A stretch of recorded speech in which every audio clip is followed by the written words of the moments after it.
Milgram's experiment on obedience to authority is one of many examples that show how humans will give up their own dignity and override their own moral compass to appease the agenda of a so-called authority figure. In short, a participant would deliver an electric shock to a person in a separate room who could not see them, but the participant delivering the shock could very well see their own victim. When the learner in this experiment would get a question wrong, the participant would touch a button that caused the learner great pain. The more they got the questions wrong, the higher the voltage became. While watching the learning subject writhe in pain, sometimes to the point of begging to be let out or even dropping onto the desk seemingly dead, the participants would agree to continue hitting the button to deliver the electric shock. None of the participants took pleasure in delivering this pain. In fact, the majority of them would end up crying, trembling, and in a few cases even go into seizures due to the guilt from inflicting this torture. They simply didn't want to do it. And in a way, it was just as torturous to the participant as it was to the learner behind the glass. So why did they continue hitting the button despite completely knowing better within their own psyche and guts and soul altogether? Why would a person go against everything that they believe in as right or wrong and continue torturing an innocent person while understanding 100% how bad this activity or experiment was? Well, the reason they complied is because somebody told them to do it. It wasn't somebody wearing flannel like Mr. Balin, and it wasn't somebody wearing a regular t-shirt. The person telling them to torture this innocent person happened to be wearing a lab coat. A lab coat that represented a figment of being in charge, a personification of authority. This study was not completely unethical. The learner behind the glass being electrocuted was an actor. The real learner in this study was instead the participant. Surprisingly, after the details of the study were revealed to the participants that they were indeed the actual experiment, most of them, through a gigantic sigh of relief, did not regret participating in the study. In a way, they had to face themselves now and be confronted with the fact that they would do absolutely heinous things if a person in charge gave them the permission to. There are many of this kind of study, some of which we will go into later, and believe it or not, this does get worse. But these studies yield results that are important for every human being to be aware of. It is important because the participants in these studies is you. Of course, you and I would never torture an innocent person because a figure of authority gave us permission to, but how can we be sure of that? How can we be sure that we, that is you and I, actually think for ourselves and are not subject to this brand of persuasion? Although these experiments are important, I don't think we necessarily need them to understand the results if our eye is open enough. Let me explain. I was in the checkout line at the local gas station, stuck behind a unit of ignorance on legs that was obsessed with which scratchy lottery was going to get them through their day. The much needed and necessary attendant at the gas station was long-necking it out of the front window every free moment that he had. This sparked my curiosity enough to ask them why they were so distracted by whatever was happening outside that window. This person informed me that he was looking out for drive-offs. It turns out that if somebody steals 20 bucks in gas, that money comes out of the gas station attendant's paycheck. He had already had 2 that week, and if this activity continued, he would practically be working for free. Despite companies making billions of dollars on fuel, a person making damn near minimum wage is jumping through hoops in order to make sure that they do not get robbed by his own employer. This is a person just like you and I, who needs to feed themselves and their family. When this person politely informed me that part of their job was to look out for drive-offs, it caused me to ask the question, when? I was asked to repeat myself. They said,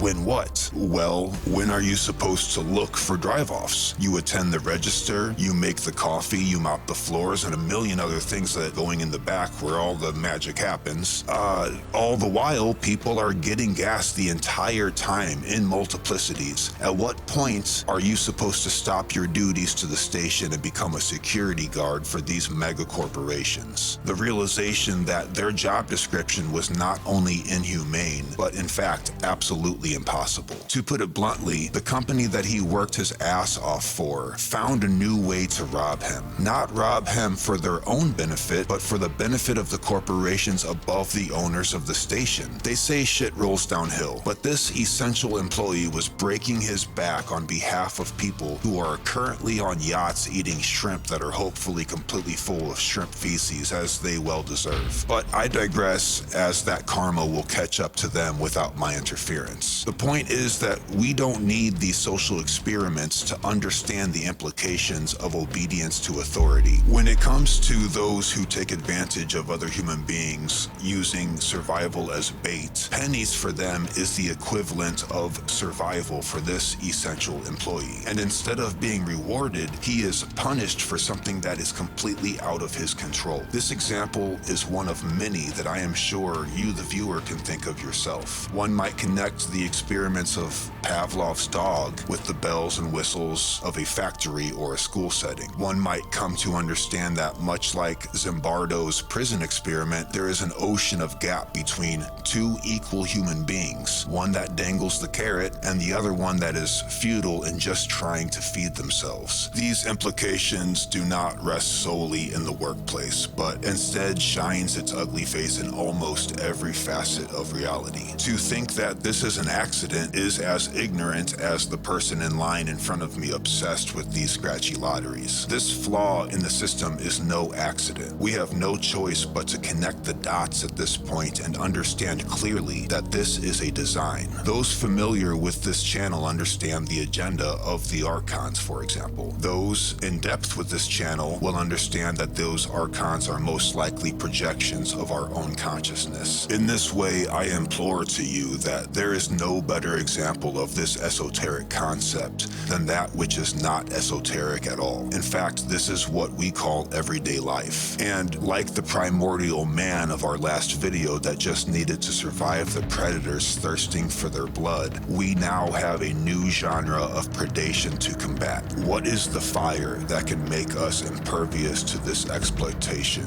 of our daily suffering? Unfortunately, as Carl would imply, to find that answer, we will have to dive headfirst into the darkness and face the reality in which disturbs us to our core. But when I get there, I'll still be here. So I want to place a verbal disclaimer here that the contents of this video involves information that is so vile it might as well just be denied by some people who can't face the ugly side of human nature. If what you just heard in the intro at all is disturbing to you, just choose another video. I will literally not blame you at all, as I myself was nearly brought to tears 3 separate times while researching for this video. But it is not going to stop me from reporting my own speculations on the subject, because I feel it is as important as any other of the subjects covered on this channel. This one just so happens to hurt more. Amongst other experiments to be mentioned is Zimbardo's prison experiment. In 1971, Stanford University split 2 groups of absolutely biologically equal people, as we are all in fact equal, without question, into dualities. The experiment was actually quite simple. One group was in charge and the other group was not. Those in charge and those not in charge was based on absolutely no criteria other than a person of authority saying so. And in fact, these volunteers even knew that this was a study. Some were made to be guards and the others were made to be prisoners. And this was of course known to all to be make-believe. Those deemed as prisoners were stripped of their individual identities by being dressed similarly. So, unbelievably so, on the first day of the experiment, those deemed as guards began abusing the prisoners by having them stand for obnoxious amounts of time, and in one case would spray them with fire extinguishers. The so-called prisoners in the experiments who did not enjoy this treatment were quickly put into solitary confinement, which was made up by the so-called guards. But they were in charge, so that's what happened. Zimbardo expected the experiment to to last for a couple of weeks, but within the first couple days, a nervous breakdown took place within one of the prisoners, despite being told he could leave at any point. The other prisoners were coerced into chanting various low blows to the prisoner's character under the impression that they would be punished for his weakness. When the man who had that nervous breakdown heard these chants, he was so humiliated that he decided to stay in the study against his own will, but also very much to his will. All of a sudden, he was not going to leave his other prisoners behind, despite the fact that he could leave anytime he wanted, and so could anyone else. The researchers, including Zimbardo, had to reassure the man that this was not real and only an experiment. But despite being reassured that this was all make-believe and that anyone could leave at any point on their own accord, the abuse went on and became worse and worse. This study was shut down in under 6 days due to ethical reasons. At this point, I would like to remind you that these subjects were picked at random and were regular people, exactly the same as you and I. When I was researching for this video, I was expecting results more like the groupthink experiments where people would choose an obviously wrong answer because everyone else did. But unfortunately, this experiment, like many others, had absolutely heinous results, some of which I will not mention here on this channel. In both of these experiments, there were, loosely speaking, some common denominators that caused the results that surprised us all. Even though these common denominators are not universal and do not necessarily apply to each specific study, there does seem to be a common theme, and I will list them here. One is that the commands were given by an authority figure rather than another volunteer. Two, the authority figure was present in the room with the subject. Three, the learner was in another room, or in some cases separated by sunglasses, reducing eye contact. And four, those subjected to the mistreatment were under the impression that the authority figures were legitimate, despite some cases even being told that they were not. But in all cases, people would justify their behavior by blaming the authority figure rather than themselves as individuals. There is also this reoccurring theme of not wanting to be rude or to offend the authority figure, even if it was made clear that it was a game. And then there is this so-called foot in the door phenomenon, where people will obey easy orders at first and then feel overwhelmingly compelled to obey more and more heinous acts as they increase in degeneracy gradually. They don't seem to notice when it goes from bad to worse, or be able to draw a line between a game and a complete lack of ethics. When the commands are set up in a motion of going from small to big, they just don't know when to stop. Very much like our video entitled Transcending the Circus World, we are hypnotized and programmed to believe that this is all normal and that the puzzle pieces fell into place on purpose by somebody who is wise. Well, no. It turns out this is all chaos, and we are organizing it with our turmoil the best that we can. With an open eye and a clear mind, it is not hard to notice that 99.9% of us get our main source of income from the very same egregore that has charts and graphs used to study and figure out new ways to steal that same income back from us. Basically attempting through research of psychology and science to get more work out of us for less means of survival. Ironically, the very same survival that it takes for us to do the work. They are biting themselves in their own ass without even realizing it. Meanwhile, we are the ones jumping through hoops. And you bet your ass, just like the circus, those hoops are on fire.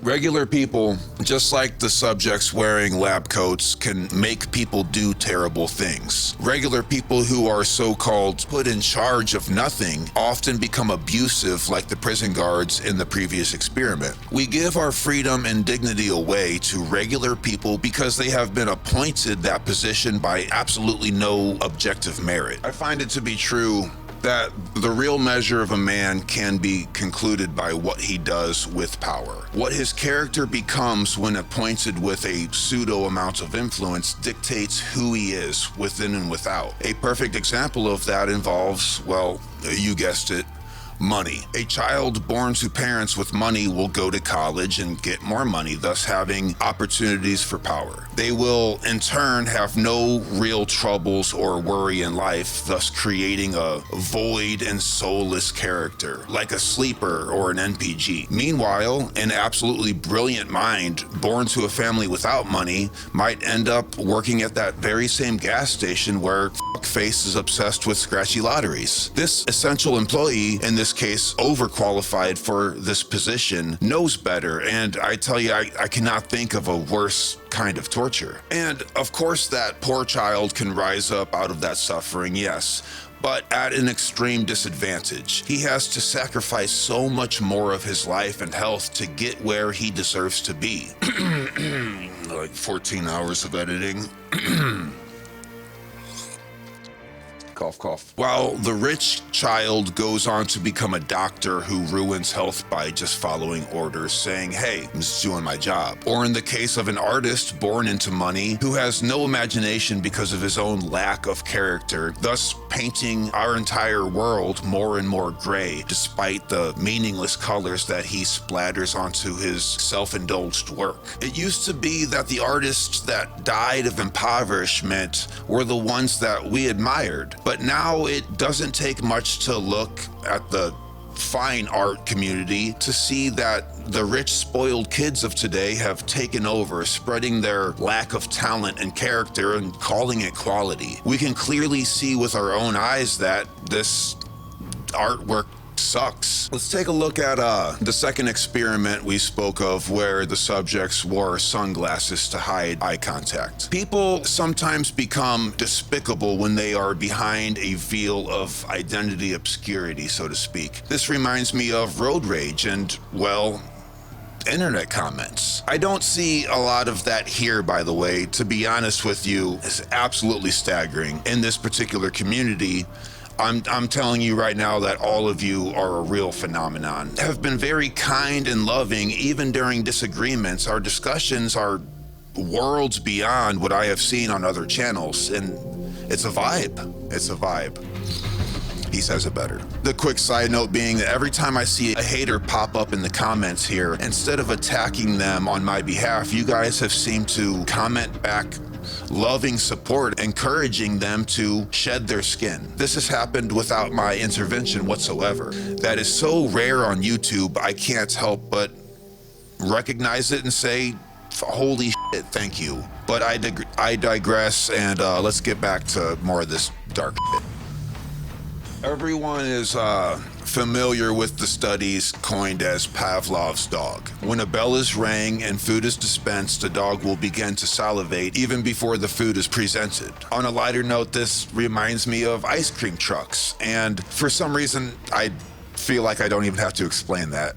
But unfortunately, it also reminds me of the bells and whistles that go off at schools, factories, and, well, within your pocket right now. We have been programmed just like those dogs to respond to a particular stimulus. Once we recognize and understand the stimulus, though, it becomes easy to not only overcome, but to transcend. On an unfortunately darker note, Pavlov did not just ring bells.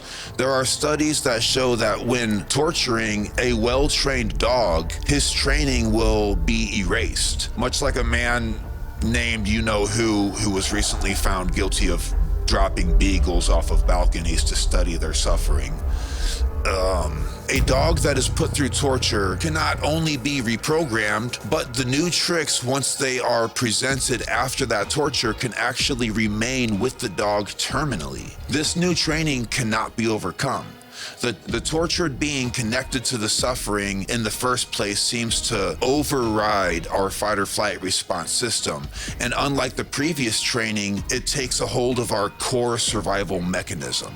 The people who are in control, in power, understand this well, and make no mistake about it, if you and I have access to this information, so do they. Knowing this, let's just take a simple glance at our news sources and social media. A viewer of this channel knows quite clearly that the news is a programming system to spread fear. We also know that this fear creates a divide and conquer type of agenda, but unfortunately, this goes deeper than just that. Just like the dogs tortured in Pavlov's experiments and you-know-whos, when we receive this slow drip of suffering from our major media outlets, it is exactly the same routine. A routine now exacerbated after understanding the results of these experiments. When exposed to this extreme amount of suffering, we empathetically suffer ourselves. This makes us, by all means, subject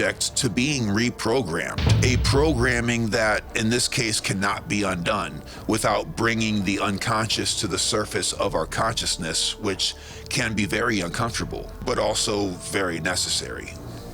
We are not considered people by those who are in power. We are familiar with recent stories of the alien invasions in Peru. The news has repeatedly called these people tribesmen who live in villages, despite the clear footage showing that they live in houses and drive on roads and have lights, toilets, jobs, etc. They are people. They are us. But the news has no problem coloring them in such a light that makes it easy for us to swallow, therefore easily forgettable. Yet, whenever they want to scare you, they tell you that it is your grandfather who is dying on the breathing machine. A dear friend of mine, Michael, was playing a war-based video game on his phone. I saw that he would sacrifice an entire group of digital soldiers for the gain of his own power within the simulation. We have to understand that this is exactly how they see us. They see us as digital NPGs in their own game of power. When they look at soldiers dying in war, it is as if they are looking down on a screen, thus looking down on us. Like pawns on a chessboard, where they are not even kings on the board, but instead they are the players. I assure you, just like the experiments listed above, they are people just like you and I. But I also assure you that just like those programmed to think that regular people are an authority figure, it is easy to be tricked into looking up to them. It's like being mugged by somebody in the street but not calling the police because they are the ones doing the dirty work for those who are coined as authority. Real wisdom that comes from real character and experience seems to be shadowed by those who are in control, sanitizing all information that they don't see fit to their own bias, moral, and monetary gain. Today, we dismiss the lessons of myth and theology, systems which are pure, unobstructed channels of learning and passing down of knowledge and wisdom. Instead, we adhere to systems of confusing technical terms and jargon that place information over our heads. This is so that the information can't be followed to the source. We have laid down our right-sided brain knowing in lieu of our left-sided brain logic. And in some cases, we succumb to the overwhelming power of the lower reptilian brain underneath our mammalian cortex. That reptilian portion of the brain, that amygdala, is clever and cunning but unsympathetic. This portion of the brain is based in a power struggle of fight or flight. Kill or be killed. This biological system is no longer necessary, as there is clearly an abundance on Earth for everyone everywhere. I mean, how could we miss that? It almost seems as if information is filtered through a man in a suit and a tie sitting behind a computer who decides on behalf of the men working of what is right from wrong. I mean, it almost makes me wonder if the tie was invented so that the wearer could just hang themselves efficiently the moment that they realize what their life meaning has become in the first place. Oh, no offense to anybody wearing a tie currently. It's a joke. Is it though? I don't know. So take a look at what diamonds have become, for example. We know that diamonds are not rare at all, but we still utilize them as a symbol of love despite knowing better because of public pressure. We are tricked into thinking that there is a bar set, a bar based in money that defines how much you love a person based on how much of your income you're willing to give up for a rock that is abundant in nature, yet coined rare by salesmen in a tie. Salesmen who themselves probably don't know better, but you do. We do. And by acting accordingly, the people wearing that suit and tie, so to speak, selling us the bullshit, will have no choice but to fall into place. Whether it be diamonds, gasoline, time, or anything else. But I mean, I still understand with the diamond thing. Try explaining that to your in-laws, right? Like diamonds, coffins are not needed at all. We are told that if we love a person, that we should gladly waste our money on a fancy burial for a corpse of empty flesh where your loved one no longer resides. Even if it means selling off their valuable goods to put them in this meaningless box, this rectangular cube, a vessel for atoms. This programming is so strong that just by hearing this, some people will become shaken down to their core. And I'm sorry, but we've been tricked. You can bury somebody in your own backyard and by doing so get a tax write-off for your entire house and not have to pay personal property taxes anymore. I mean, look it up for yourself. In the 90s, every news station was prevalent with results from a scientific study that concluded that sugar was perfectly safe. They say follow the science. Well, in this particular case, I say we follow the money because that scientific research was funded by Coca-Cola. Sugar is extremely dangerous and addictive. Science has also shown that a glass of wine per day is actually healthy. And well, guess who funded that scientific study? We were told that marijuana and psilocybin mushrooms are dangerous based off of real scientific research, peer-reviewed research, only to find out that those studies were funded by Anheuser-Busch. I don't have to tell you that these plants are perfectly safe and, in fact, very healthy in the case of psilocybin, which is extremely neuroregenerative. It makes you smarter and healthier. But what I do feel like I need to tell you is that unlike what we were told in DARE class, no one on earth has ever jumped out of a window on mushrooms thinking that they could fly. It literally has never happened in history, which brings us to what we already know about propaganda on the news. Propaganda, which is like the scientific studies, also bought and paid for according to the agenda of those getting their kicks from our suffering, these egregores living upstairs in their ivory towers. I mean, they saw very clearly in the 60s that psilocybin caused us to realize their bullshit, and they quickly made it illegal with these two very specific ways to influence us. Long ago, we were told that uranium is not dangerous to our health, and a lot of people died of cancer because of this. Not so long ago, however, we were told that lead was perfectly safe, and despite how many cases came up because of the infections from lead. So when scientific studies tell us today that fluoride is good for our teeth, and oh boy, I can just hear people bitching right now. It doesn't take long to take a look for yourself and find that those studies were done to benefit municipal waste companies who made it a way to expose of this toxic chemical. If you can't dump it into the environment, what better place to put it than into us and our children?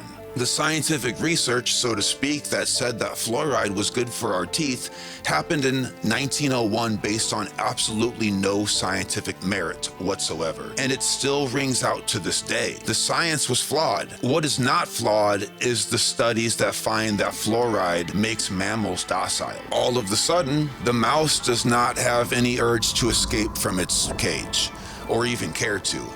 Yes, by all means, we should follow the science. That is to say, the science, not the people funding it. Before we follow anything as truth, we should first follow the money. And no, I'm not going to mention what you are thinking of right now because I want to keep my channel. And hey, being that you are already thinking of it, I don't have to say it. But still remains the fact that many people are still unable to hear it. And when I say unable to hear it, I mean exactly that down to the word. I am not saying that they are refusing to hear it. I am saying that they are quite literally unable to. And we should feel blessed that we have these eyes to see, but I mean, damn, what a blessing and a curse. Many times over, rats have been found to help another rat to escape from its trap once it itself is freed from its own. Once free, the rat goes out of its way to set its friend free and is happy to share what is left of the bait with him. As surprising as it sounds, perhaps us, the human species as a whole, should take a hard lesson from rats. Hold your place, hidden under your gown, pointed at my head, fire around, take my ideas from the lost and found, hang it from my neck, let me fall down.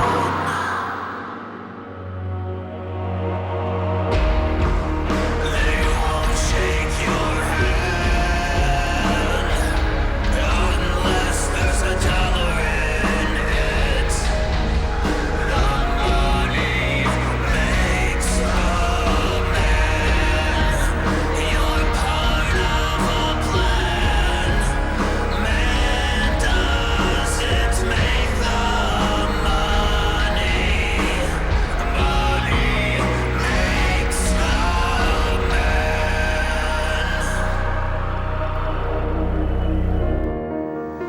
A better man than I was. A better man than before.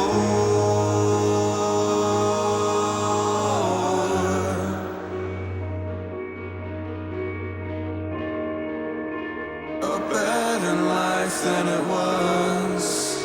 A better life than before.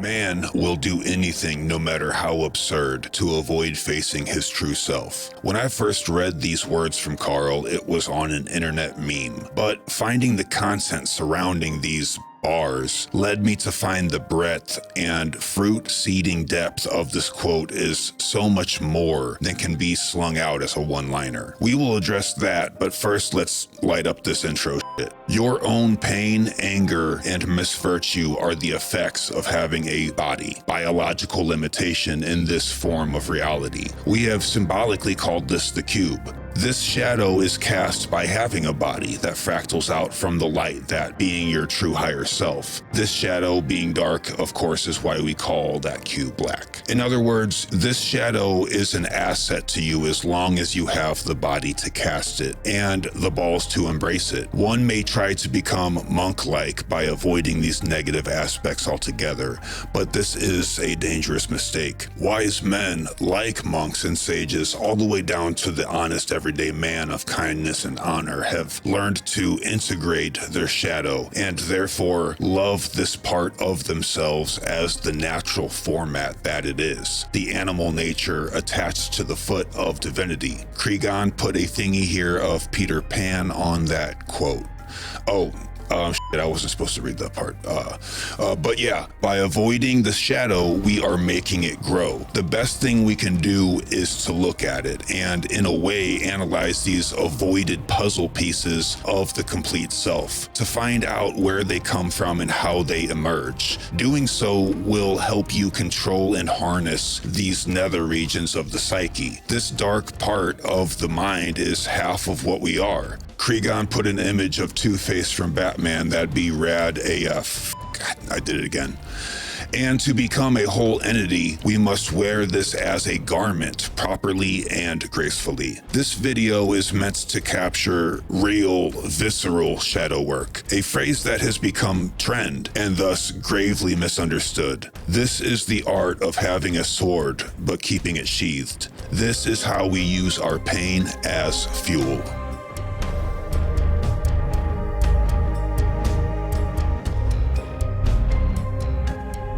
There is an important distinction to be made between what is peaceful innocence and what is just harmless. A person who is powerful should obviously choose to be peaceful and therefore has found a great virtue because they are capable of harm but just don't, even when they are tempted and tested. Instead, they use their own darkness as a tool of good use. There is a lot of energy waiting there. A person of weakness, however, might identify themselves as peaceful, but this is a self-destructive habit of so-called virtue signaling in my book, and, well, this is my book. I don't like to use popular terms like that one, but it really works here. It is literally better to identify as weak and therefore earn respect in that fashion, truth, honor, etc., than to take on a false persona that will stretch out like a rubber band over time and break and smack your pupil off. You get it? Pupil off?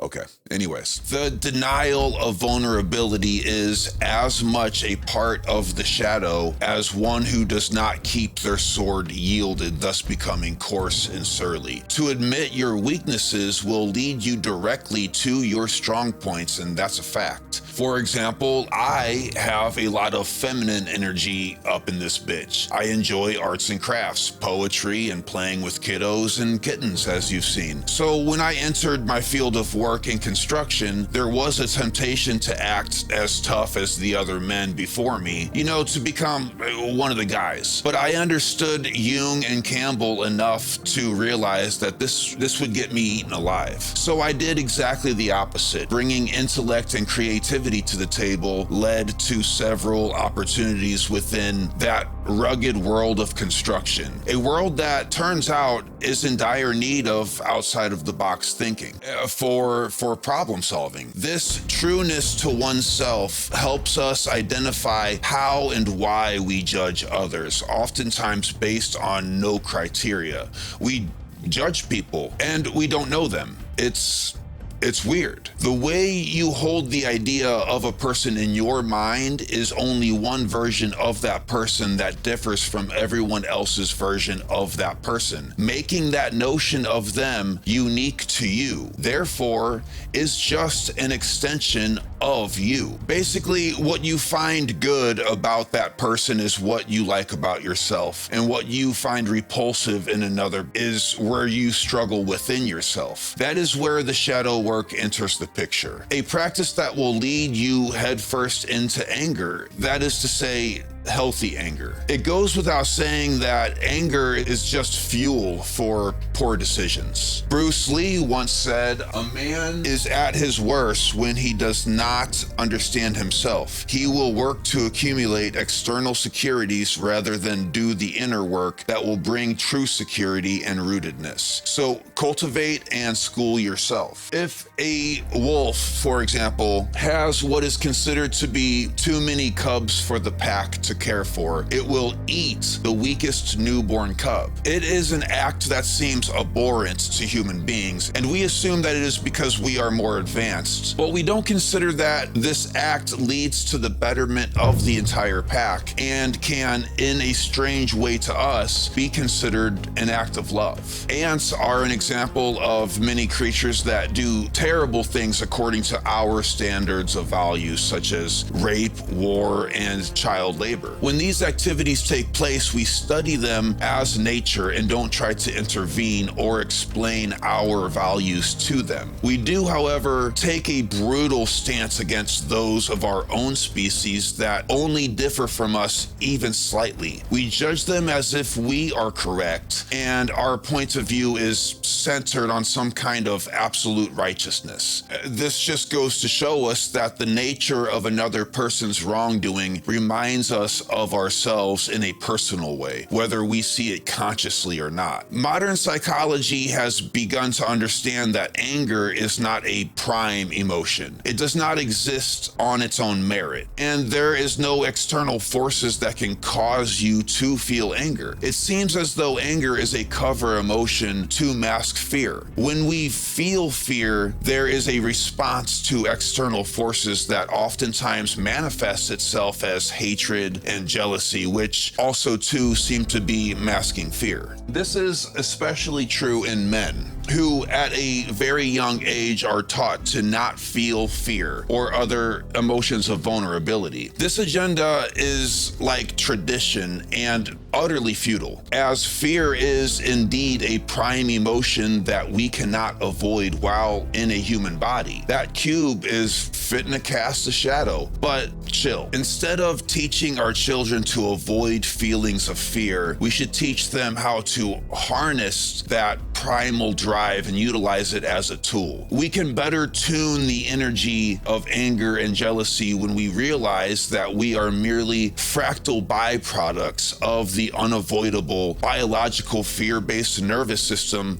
response. This has been called the animal nature in both alchemy and Zen. Once we recognize the emotion and trace the course of it back to fear, we are able to conduct ourselves in a behavior that will better suit our future selves. Responding to anger externally will never have an adequate solution to any problem. Just like Alan Watts said, no amount of anxiety has ever solved a problem. It's something like that. It is oftentimes like blowing on an open flame with the intention of extinguishing it, but only further spreading that fire to more vulnerable spaces. The recognition of fear, however, allows us the temperament to choose from the innate fight or flight response system. We get to pick our sacrifice, and that sacrifice should always be the self with a lowercase s. When this comes boiling up, we should pause at this point and make a conscious effort to not fan the flames, but instead to, metaphorically speaking, calmly retrieve water in order to put the fire out. Or, in many cases, simply walk away, allowing whatever is causing the flames to continue to burn itself down while we watch at a distance or even ignore. There are indeed cases and people that just can't be helped. But have you ever noticed that we need villains to make ourselves right? Meanwhile, the villain believes themselves to be right and us to be wrong. So what we often fail to realize is that we walk out into the court of battle together and conduct this game of friction as one. So really, our opponents are actually comrades. In any game, tennis, or whatever, the other party is literally the key element of the game. They are why we play. Enemies are friends. So play the game without hating. A phrase that comes to mind is don't hate the player, hate the game, but let's level up here. And with training, realize that we can find peace and safety when we love the player and love the game. Our opponents are here to struggle with us, and if they didn't fight for what is right for them, then there would simply be no game and no points. Pun intended. To admit oneself as a Democrat or a Republican is to admit arrogance and ignorance. Instead, one should say to the other, you are absolutely necessary for me to exist as this persona. And right there is waiting for you safety in the acceptance of others. On that note, being on the spectrum between left and right, you know, the old facade, it is critical to add that you don't even have to play the game. Sit that one out completely. I mean, even if you are a so-called moderate or whatever mouth noise they call it now, you're still on that spectrum of participating in an obvious divide and conquer technique, even by playing the middle. The whole thing is nonsense. It doesn't exist. They made it up and we swallowed that dick and all of its. So I've come to notice that it's the most basic people who have trouble with the differences among human beings. And the most complex people seem to gravitate with joy toward those who are complete strangers to them, no matter how different aesthetically or psychologically. It is said, know thyself, 3 words. This is a worldwide and timeless axiom. What does it mean to know oneself? We certainly know who we are as far as our own persona, our daily obligations, and the surfacing of our thought patterns. But who is the guy in charge? Or at least, who is there to witness this process of personality unfold? Some might say that there is indeed no self to find, to know in the first place. We do, however, exist, and while existing, find so much discomfort in the process of living that we can't help but ask ourselves, who are we to feel this way or to even bear witness to something that can feel this way? What or who is this thing that feels? When we read the incredible words of C.G. Jung, we might find ourselves mystified or even confused by the psychological terms and cryptic spiritualized infliction of his writings. When we read lines like, "Until you make the unconscious conscious, it will direct your life and you will call it fate," there is a striking to the psyche that takes place as if we have realized a deep truth of 1,000 images. So much can be unpacked from this one single line. So many scenarios can be illuminated by this single idea. So, what does it mean to make the unconscious conscious? That is to say, to bring the below up to the above. And how does it steer us in life without us realizing it? And once this process has happened, why do we blame external life, or as Grandpa called it, fate? A down-to-earth example of this psychological yet cryptic message might be a case of childhood traumas that led a person into micro behaviors that he or she does not realize based on their survival response to these traumatic events at an age when our behavioral mechanisms are still being developed and locked into place. We know now that with the science of neuroplasticity, no behavioral habits have to be permanent, and any thinking pattern can be changed with discipline and sacrifice. But first we have to know what those very patterns are before we can approach them safely and effectively. If a boy is, say, abandoned by his mother before the age of 8 years old, he will surely form a kind of survival mechanism within to cope with this gap in his life. This will not necessarily be painful at this age, as he has few other life events to compare and contrast it to. But when he enters into a relationship with a woman in his adulthood, he might accidentally start to fill that gap of a mother figure through his spouse. Depending on the circumstances, this could be a sort of clinging to, or even the opposite, being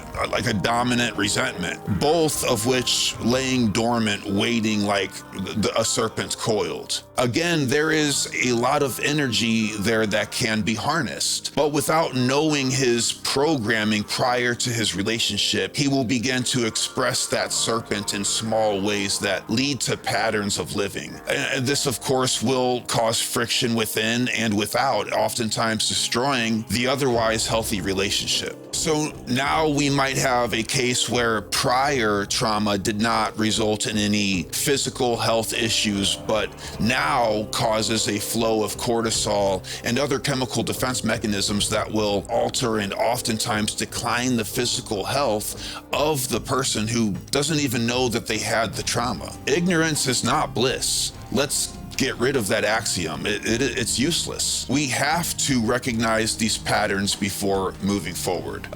Meditation, self-reflection, mind expanding, activities, all of which may help bring someone to the awareness of these programmed response systems, and then he can mitigate his behavior accordingly. Now, does this take the pain away? Oh, fuck no. In fact, you bet your left ass it's going to be worse during this realizing. But that is the point here, isn't it? When reaching into the part of the unconscious mind that contains that programming, there is a lot of darkness that is stumbled upon. When we run from this dragon, we become exhausted and continue on with the same patterns, worse now that they are fueled by fear. But if we study it and become calm, sitting with this painful realization, you know, what Uncle Joe called facing the dragon, we now consciously change the way we act according to what we have learned about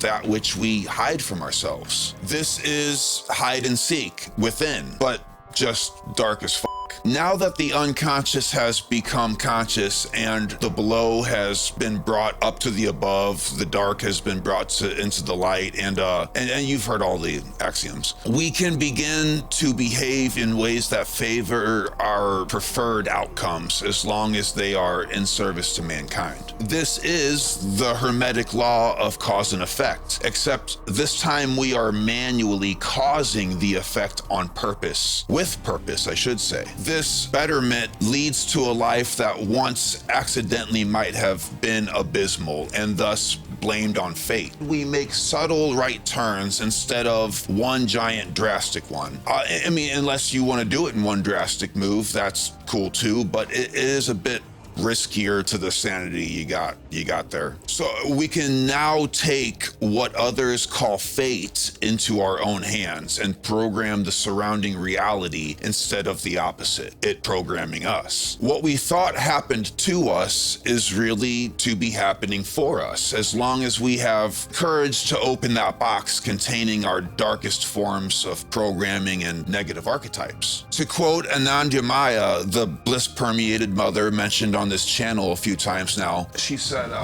when by the flood of your tears the inner and the outer have fused into one, you will find her whom you sought with such anguish, nearer than the nearest, the very breath of life, the very core of every heart. And the bliss-permeated mother is certainly a suitable nickname for this so-called saint. She's kind of hot too. Our old friendo, Manly P. Hall, popping with his 33rd degree, said they wander in darkness seeking the light, failing to realize that the light is in the heart of the darkness. And you know what? To go a bit outside of the realm of the esoteric, I would like to quote John Witherspoon from the movie Friday, where he said, "You're going to fight. You're going to fight and you're going to lose, but you'll live. You'll live to fight another day." We can find, gems within the comedies. So how does the concept of the unification of opposites apply here?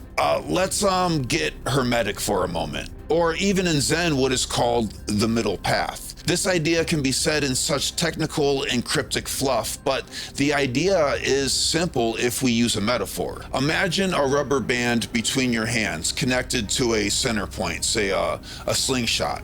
We are best to live our lives like this. If you can see my left hand, or I'm gonna get over here. So we'll consider the left to be discomfort and pain, and the right to be pleasure and satisfaction. Now, if we live our lives like this, that rubber band is wearing out fast as fuck. And when it finally snaps, it's going to propel drastically into the left side. In the same way that a healthy dark night of the soul pulls the left side, and if done with a healthy acceptance, it won't break, but instead propels you into the right side of our analogy here. So keeping the tension of the poles, as Carl described it, like the cross, creates a healthy balance that allows that pendulum to sway and center, ebb and flow, another hermetic principle known as rhythm. So a funny example would be that priest a while back who spent years preaching about the sins of homosexuality, and then he was caught red-handed with an underage male prostitute.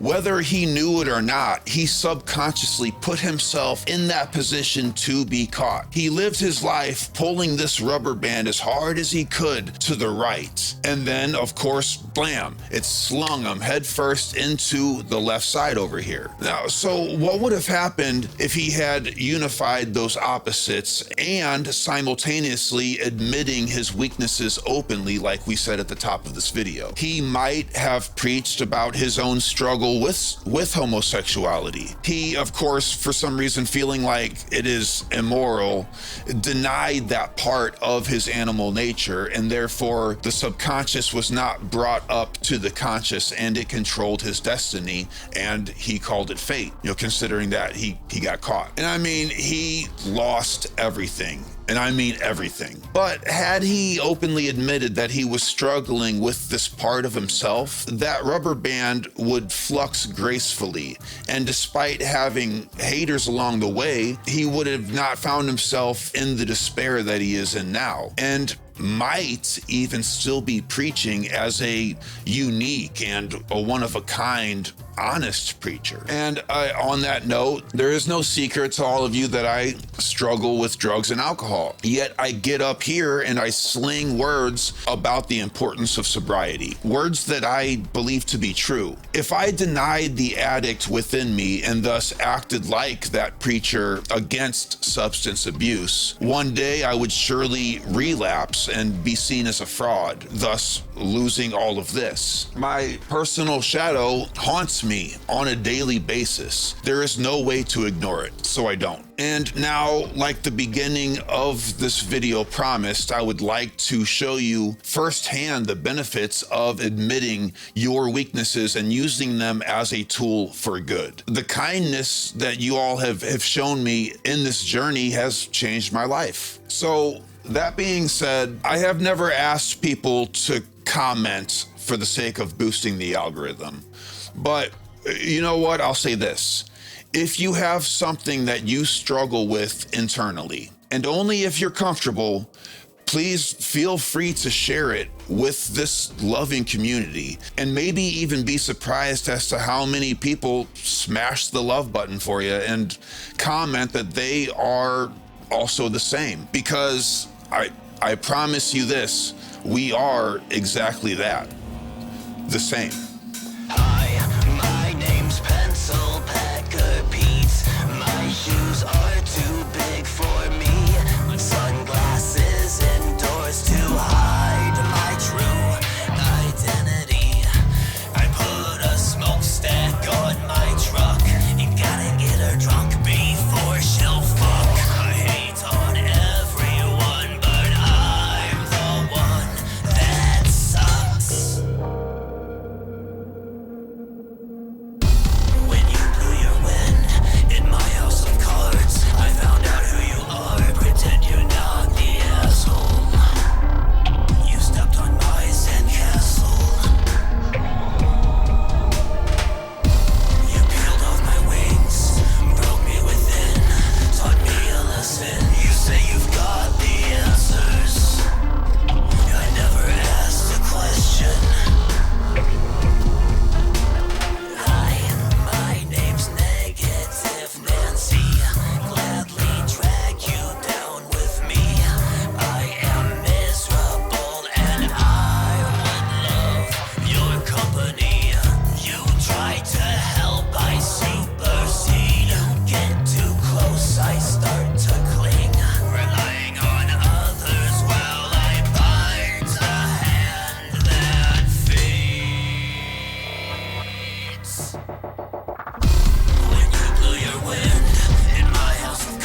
When we are born into something, it seems normal, no matter how specifically weird it is. Just like Plato's allegory of the cave, those who are chained simply believe that the shadows on the wall are the entire world. It is not until they are brought to the surface to see clearly that they have an awakening of what reality truly is. Like those born in Plato's cave, we are born into a society that seems like it is supposed to be this way.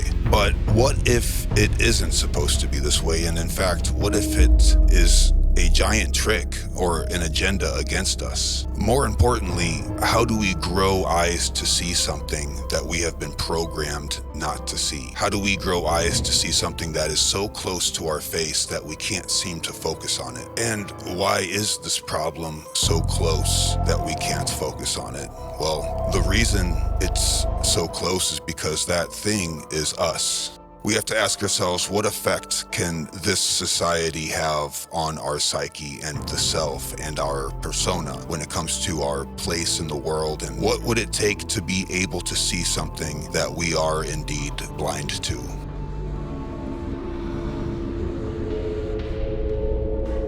So, straight up, in the society that we have built for ourselves, we're traumatized for breakfast and we're beaten down for lunch. The advertising industry fights hard to make us believe we are incomplete. Advertising, in its essence, is glorified lying. Read anything that aims to sell a product and you'll find a pushing of an envelope on what lies are acceptable. Truth does not flourish where there is money to be made. When the business deal enters the picture, morals and decencies slowly begin to leak out and dissolve.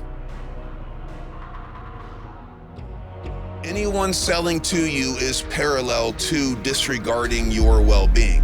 The catch is that we have built a culture where buying products is necessary. Simply knowing that it is all a farce for a private gain will help a person in their decisions about product purchasing. The message from this industry is so strong, though, that we find it at the core of our values now. Anything or idea that moves us away from the monetary system is regarded as woo-woo or false at its core, despite how nurturing to our souls it may be. Even the church has been monetized. People have even found a way to make money off of those interested in meditation and spiritual practices. Like that whole Bob Roth meditation thing that was just a complete scam, at least if you ask me. Business endeavors should be kept stark and emotionally distant. Another example is the mainstream news. The media is the most psychologically poisonous weapon we have ever let loose on humanity. This tool is used strictly to create entropy in our sense of connectedness. Every word, even when twisted into good news, is a form of perpetual tribe mentality and social resentment.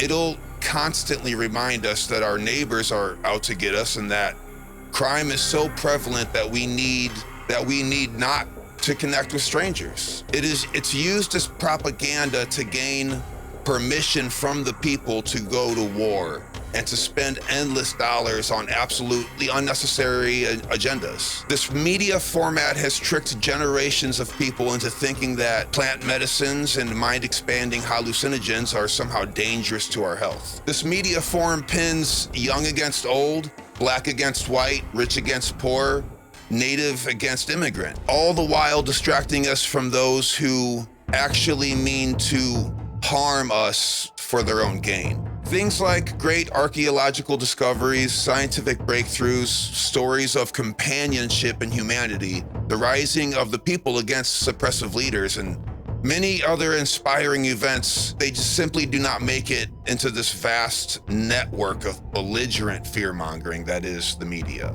This is truly the bidding of power-hungry psychopaths that wish to keep our attention averted to nonsense.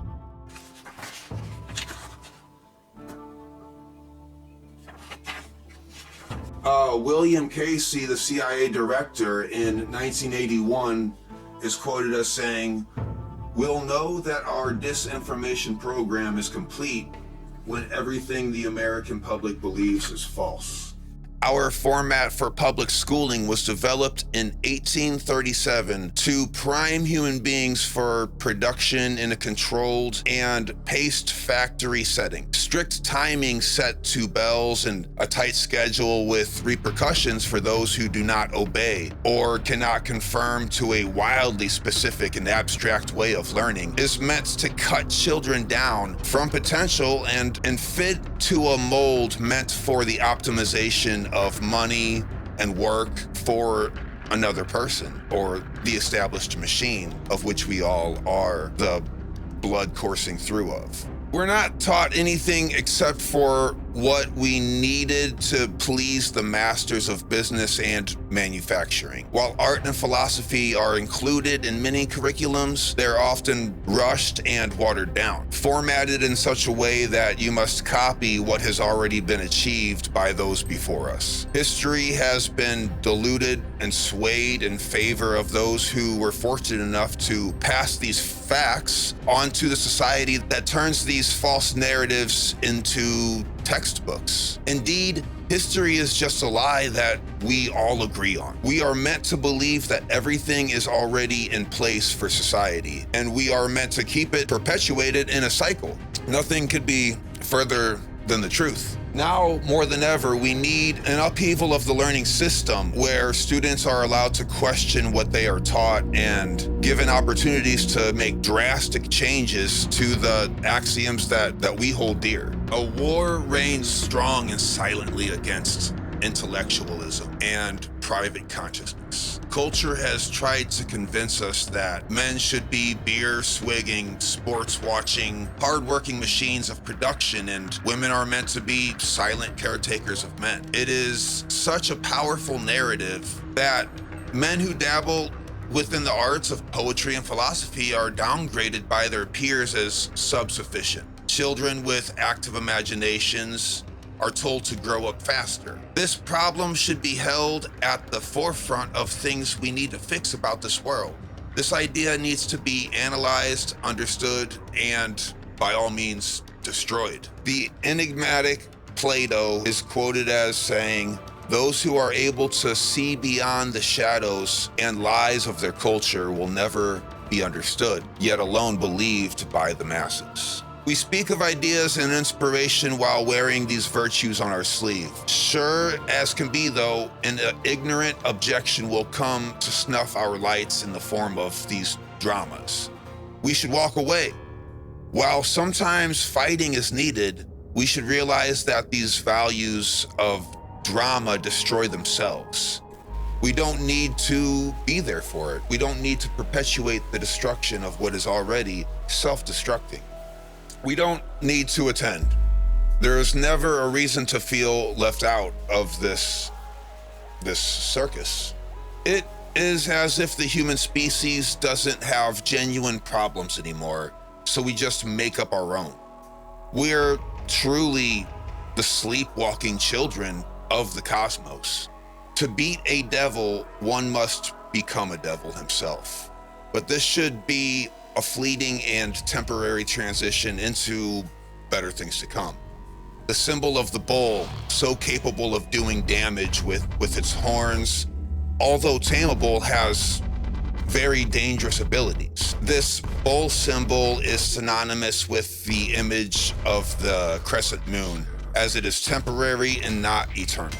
We can combat chaos with the wise and disciplined force of our animal nature, showing that although lower in realm than spirit, the energy of the aggressive physical form has its usefulness and benefits if tuned correctly. The mundane egg, representing the formless source of pre-created matter, is susceptible to augmentation by interactions with conscious forms. The egg, unlike the bull, is eternal, without beginning or end, outside of the captivity of birth and death. This can represent chaos, but the chaos we speak of here seems to be illustrating the depth of possibilities that may emanate from the egg of a birthless void, and not necessarily the chaos associated with suffering and madness. Depending on the quality of the dance between the conscious form and the formless potentiality produced by the mundane egg, there can be birthed into existence worlds of both agony and ecstasy. The wisdom of the serpent fertilizes the egg with its dualistic, eternal, and finite aspects of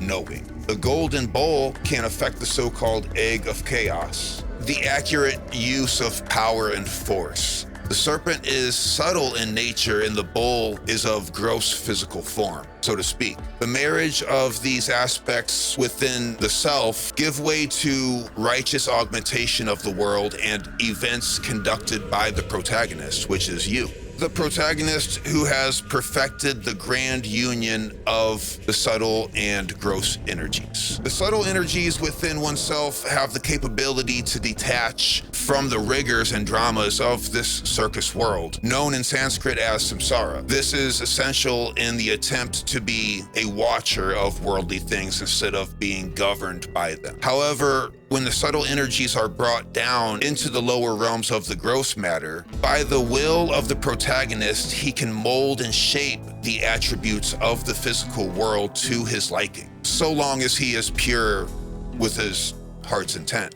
Those who might use the subtle energies to manifest harm to others and or fulfillment of selfish desires have only locked themselves deeper into this ongoing repeating cycle of samsara. By the logical thinking mind, by just trusting that this primary driving force is one of love, and thus tends to learn and teach by the usage of so-called tough love. When learning and growing in this circus world from the friction of this cosmic tough love, we need only to understand that it is the duplication of the subtle energies of the higher realms that can be copied and pasted, so to speak. Companionship with others, whether they be deemed as friends, family, or foe. And in many cases, there's a Vesica Pisces there of the merging between even all three sometimes can overlap and, well, you know. You've seen. But when family kin leaks into the field of foe, the results are often more susceptible to produce heartache and despair. There is a de-unionizing of the soul in this case that causes a rupture in the core desires of the human being. This is the correct time to bring the subtle energies down into the gross physical realms. Even when considering the archetype of the complete stranger, we should hold fast to the practice of bringing the higher into the lower. We can trust that with correct self-discipline, we can be free.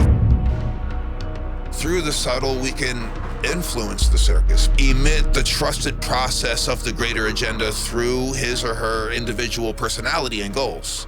Through them, the persona that you are turning to your own liking can be the greatest tool in the hands of the protagonist in bringing light down from the subtle, thus illuminating the way or path of the greater agenda. The process of individuation is how the protagonist transmutes himself alchemically and sculpts away the stone of his being, chiseling away and removing any substance which is not true to his completion. Just like an artist working on a sculpture, by chipping at the stone, we often should remove extra substance as opposed to adding onto it or adding onto us. This is about leaving behind states of mind and character traits that no longer serve you and the greater agenda. It can be quite painful, the process of individuation. You're not only the one with the chisel, but you're also the one being carved into. There's no part of the rat race circus that we have been programmed to hold on to that will come with us into death. Everything that we have turned our attention toward in recent advents is geared to pull you away from the primordial knowledge, the knowing within. These devices are tools designed to sever your connection to the truest nature of your being. If they can distract us from our so-called self with the capital S and the worlds that rest still within each of us, then they can use our energy for their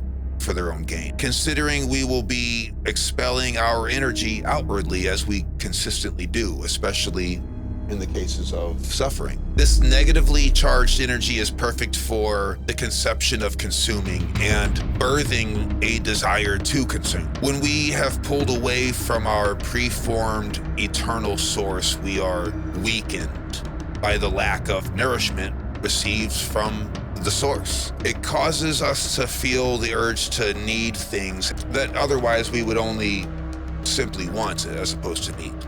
Now that there is a vast empty pit placed between your heart and mind, you can be coerced into filling that pit with coping devices, whether it be the consumption of goods or giving money to shady psychotherapeutic practitioners and ungrounded medical experts, so to speak. You are tricked into voluntarily wanting to conform by way of consumption, desires, and distractions. Duncan Trussell very beautifully and elegantly quoted as saying, let's see here, some poor phoneless fool is probably sitting next to a waterfall somewhere totally unaware of how angry and scared he is supposed to be. Just what a wonderful quote that reminds us that if it wasn't for this media-driven circus, we probably wouldn't be aware of it.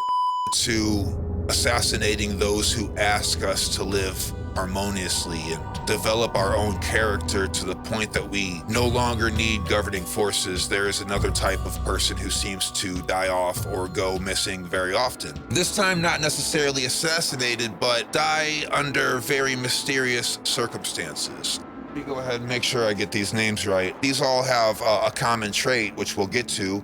Stefan Marinov, John Mullen, Dmitry Petronov, Zachary Warfield, Eugene Malov, Ari Degias, Rory Johnson, Mark Tominian, Mark Tomian, Stan Myers, and many others have something very ominous in common about their deaths. All of them came up with better ways to use energy that, as Nikola Tesla had envisioned, would make our lives more affordable and easier. They all either patented their work or were developing extremely promising progress, oftentimes using their inventions at their own homes to meet the needs of their own lives. Many of them went public and were funded, and some of them were about to go public with their findings. However, none of them came to fruit because every person I just listed above died in circumstances that are just beyond strange, either by accident or by suicide. Each one was weirder than the next one, some of which never saw any legal trial over their death.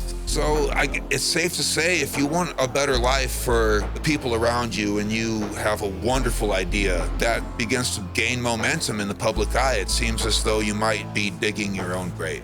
But for exactly the right reasons, though. These are concepts that we need more than ever. These inventions, and these ideas. They are worth dying for in my book, and this is my book, So it's just important to know that we are surrounded by advertising 24/7, and it is programmed and projected in a very specific way that is meant to cause you psychological harm. The same idea goes for any sort of media or mainstream outlet of information, but as opposed to advertising, which is meant to make you feel incomplete by design, media is meant to sway your decision making. Not even to sway your decision between left and right or black and white or up or down, but to sway your decision in one of those directions, which is, of course, the opposite of the middle path. The schooling system and the way it molds our children to think a certain way as opposed to expanding their consciousness, which leads us right into the legal bans that we have experienced over hallucinogenic plants that expand our consciousness and by all means cause us to see through all of the previous bullshit that we just covered throughout this video.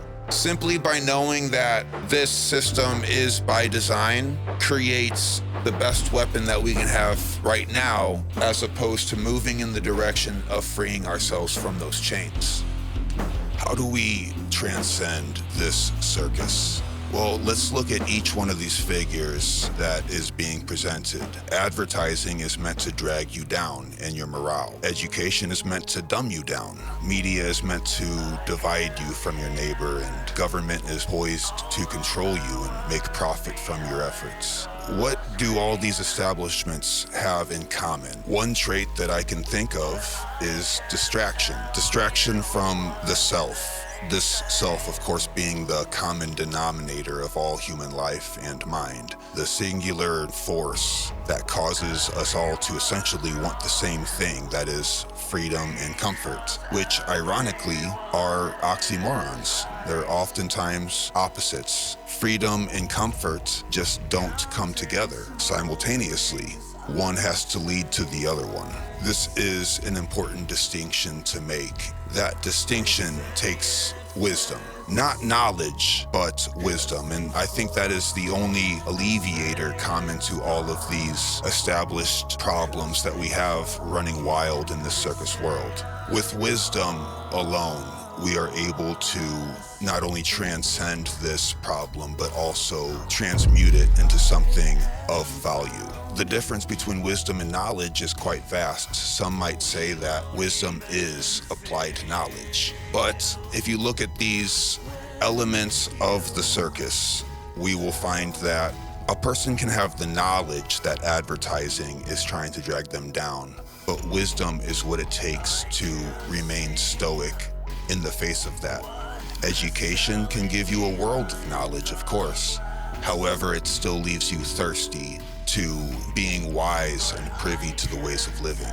Some people turn to the media to have knowledge of what's going on in the world, but of course, in that case, are lacking the wisdom that it is there instilled onto their TV for a selfish purpose. And when it comes to the complexities of government, we can have the knowledge of knowing that our efforts and our labor and our money is being used against us. But with wisdom only are we able to stop bitching about these issues and actually alchemically transmute them into a desired outcome. Something that we can all agree on based on the core values of all sentient human beings. Freedom, comfort, and love.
grass is still green.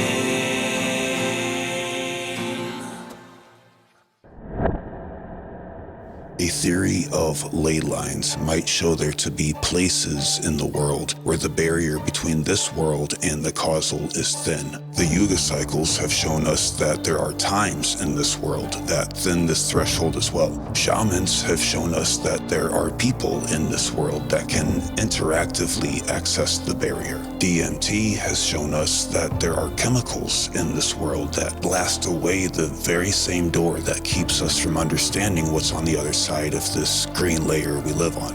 It goes without saying that a person who has never met or experienced anything like the four things listed above are likely to assume that the causal realm and the other side we are discussing just doesn't exist. And while of course this is the case, they have never had the pleasure or pain of experiencing direct evidence of this so-called it. Those who do not bear witness are of equal amount cognitively dissonant to conceptualize. But what if this assumption is not only dead wrong, but complete nonsense in a surprisingly simple way?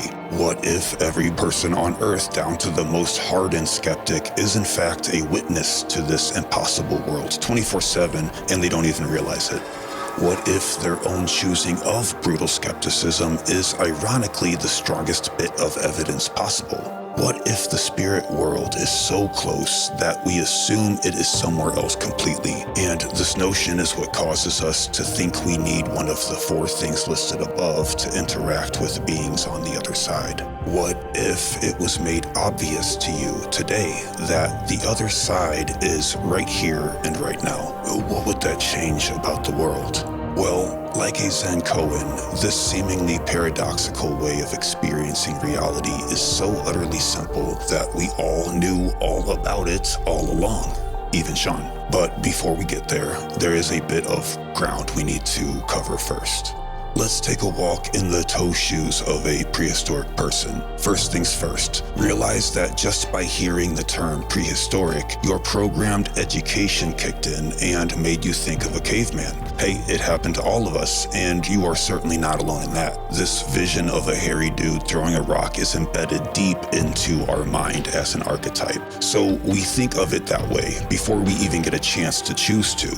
Instead, I am talking about a person who existed before we began to make records of history. In this way, we are talking about a person who laid out the cornerstone of who we are and how we see the world. This person is basically us, but without the baggage or preconceived notions. It just wasn't crowded upstairs yet, not to mention the junk DNA was lit like a Christmas tree. Astrology, medicine, entertainment, basic requirements of survival, and every inspired idea is carried by this person like a womb ready to break water. We assume that these things occurred to him gradually and peaked within us today, but we would be sorely mistaken. As he walks a path between mountains, he knows that just like his internal life, the mountains are high because the valley is low. So he decides not to climb just yet. He sees a tree and instinctively knows that it is literally him, just an inside-out version of him. The tree is his lungs down to the very shape. The shape of its leaves reflect the movements of the planets surrounding his world. When he saw Saturn trace the limits of the solar system, he was reminded of his own limitations. The sharp pattern that Saturn traced in the sky reminded him of the tough, rigid state of pine needles. He considered this to be like lead, a heavy metal that turns out is abundant in this very plant. He watched the sun and knew that it was the reason he could have eyes that see. So he understood it to be his first eye, and in turn, the inner sun within his head that allows him to see his own thoughts and regulate his own level of wakefulness. He understood the planet Mars to be his willpower and tendency towards aggression, naturally knowing so very long before us that this red planet often irritates the stillness of Earth, stirring the tide tides and heating up the land. Is that real? When he sees the planet Venus, he knows that it is also him, as it affects his kidneys that produce testosterone, giving him reproductive urges. Venus has been associated with sexuality ever since. Wait, they knew that too? A few things here we are only now realizing with the science of biorhythms. Studies showing that celestial bodies have a very real effect on organic bodies here on the ground. Oh, damn. When he sees lightning flash, he knows that this is his body's electrical system. He sees an acacia strain and knows that he shares the same sequence of mathematics happening in his hands and fingers. The creek is the blood in his veins, the moon his temporary body, the berries are his immune system, the flowers are his love of beauty, the cave is his skull where he is the most privatized, the worms are his intestines, processing matter exactly the same way, and thus, despite being lowly to us, was worth revering as just as sacred as anything above. He holds a crystal in one hand and a pine cone in the other, and he knows that he is holding himself, and not the way you're thinking. His hands are full. Both items alchemically combined in the peak of his temple, working together as an antenna to receive crystal clear communion with something he appreciates, but doesn't attempt to understand with the rest of his brain. It's easy for anyone to accept the notions listed above as self-evident. I mean, of course these things are him. Everything comes from the one, right? But our mystical, womb-bearing intro man of Forgotten Yuga is about to throw our belief system a curveball. Because on his walk, he sees an owl, and he knows that it is a goddess popping in to see him. A god that would much, much later be called Athena after the Greeks usurped the OG Egyptian pantheon and crafted her thought form from Neith. To be clear, this was not a representation of Athena, but quite literally Athena herself, poking a finger into this reality from her own in order to fulfill her sole purpose of giving him a message, a transfer of information that is carried on a medium of pure consciousness that completely transcends the rules of tangible matter, rules that he wouldn't come to carry on his back for another 100,000 years. And this is where we draw the line. Enough is enough, bro. It's just an owl. Well, if you... Hell, I seen one when I was coming back from Schnucks after I ran into my old friend Jeffy. Well, we don't necessarily... Man, it was weird seeing him, because the last time we talked, we were... Oh, I think I see what you're driving at. Yeah, thanks. Carry on. We don't believe the stuff of the psyche within to be the same as the things on the out, no matter how self-evident, apparently. And a paradox is born.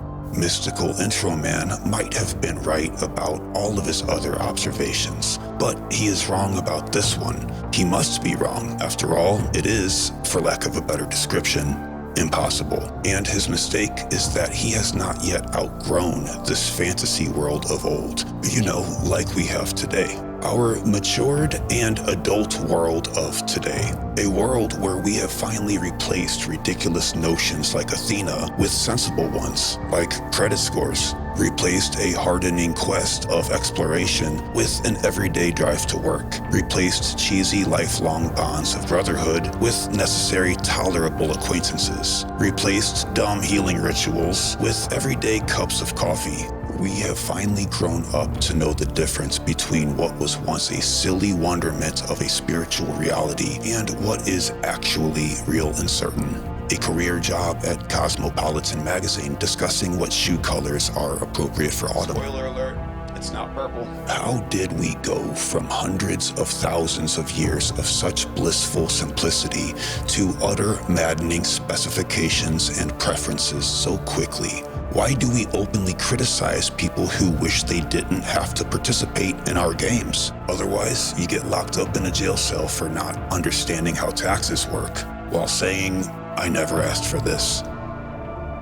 The sun rises in the morning, and it goes down at night. We somehow found a way to make that process as complicated as possible. And if you don't like it, you are cast out. Pack up and move. But to where? It is almost as if we had paradise, and another world found it and decided the grass was greener on the other side. It is almost as if someone moved in.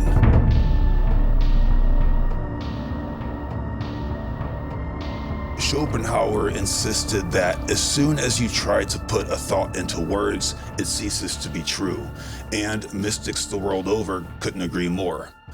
Most people consider objective things in the world to be what is real. After all, they obviously are. On the contrary, though, Plato considered ideas to be, quote, the things that really are. He had this in common with a world of people that were ancients even to him. The things of the mind's eye were the eternal and thus the real reality. Things outside of us were just that, outside of us, a result. Thus were considered a secondary reality. They experience reality in a mind before matter way, and we are really missing out on that. Why are we missing out? Well, if you see reality in a mind before matter way, then you have a much better chance of forming your own reality. And it really is that simple, painfully simple. If you go through life assuming that things happen to you from the outside, then you in turn go through it reacting the best you can to those things that are happening. A constant game of trying to keep up. But if you, like the ancients and the esoteric minded today, go through life under the impression that the eternal reality of the mind is the causal force that comes first, then congrats. You get to pick what life is and does, making the phrase, life is only what you make of it, quite literally true. But here's the thing. You are already doing life in this way, even if you are unaware of it. It is the being unaware of it that causes you to think that reality is happening first and that you are responding to it. By simply being aware that the entire all of the universe is mind and that your mind is that very same thing, you hit that switch and you turn it on. Just that easy. The only challenge now is remembering that it is that way on a regular basis. We have to constantly be a shepherd to our own personal mind to stay in the zone. And practice makes perfect. As we discussed in our last video, Esoteriception, there are people in the world well aware of this fact, and they keep it to themselves, knowing damn well how easily discovered this tool is to everyone on Earth. This is why the material world is put on the forefront in media and advertising. It is a world of propaganda specifically set up to keep the masses of people distracted from the easiest thing there is, reality control. And how do we control reality?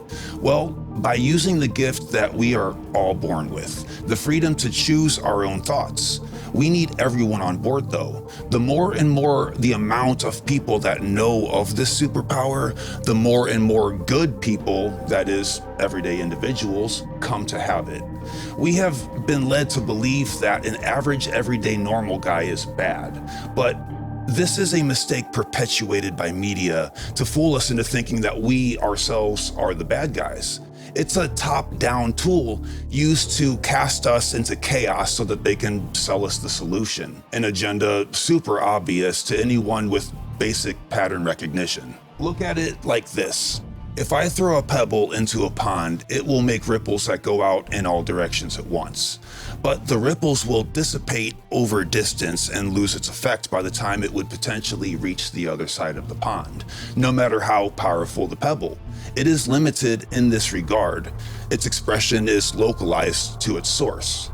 But if another person on the other side of the pond throws their pebble in, the ripples that their pebble produces will meet ours halfway. Now we have affected the entire pond just by having another peaceful pebble thrower willing to play this pebble game with us from across the pond. The divide and conquer technique used by the people who think they own the pond is what keeps us from activating this easy practice. So they can continue throwing their own pebbles into the water, and thus the only ripples the pond has is orchestrated by them alone. Now they control the pond and can just as easily continue to create the problems and sell the solutions, while we are busy thinking that our pebble friends on the other side are our enemies, when in fact they want a problem with you about as much as you want a problem with them.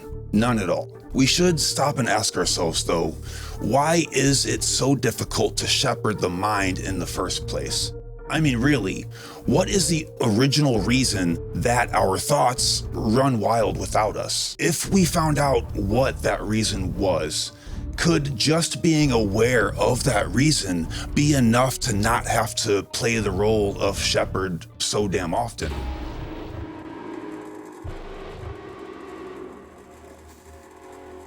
There is an extremely classified document dealing with religion, and it's about that thick. But why would there be any classified material dealing with religion?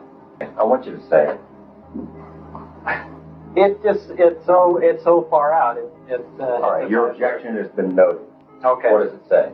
That we're containers. That's how supposedly the aliens look at us. That we are nothing but containers. Containers of? Maybe containers of souls. You can come up with whatever theory you want. And that's how we're mentioned in the document. That religion was specifically created so we have some rules and regulations for the sole purpose of not damaging the container.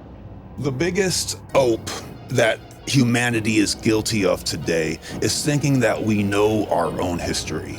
We don't. I am sure you have noticed by now that the same people who think they own the pond are actively doing everything they can to prevent you from having the proper knowledge of our own history. The best way to do this is to create a false history that is just true enough to kind of make sense, and then lock it down by strictly funding and paying the specific research that supports that false narrative. And man, I wonder where they're getting all that loot.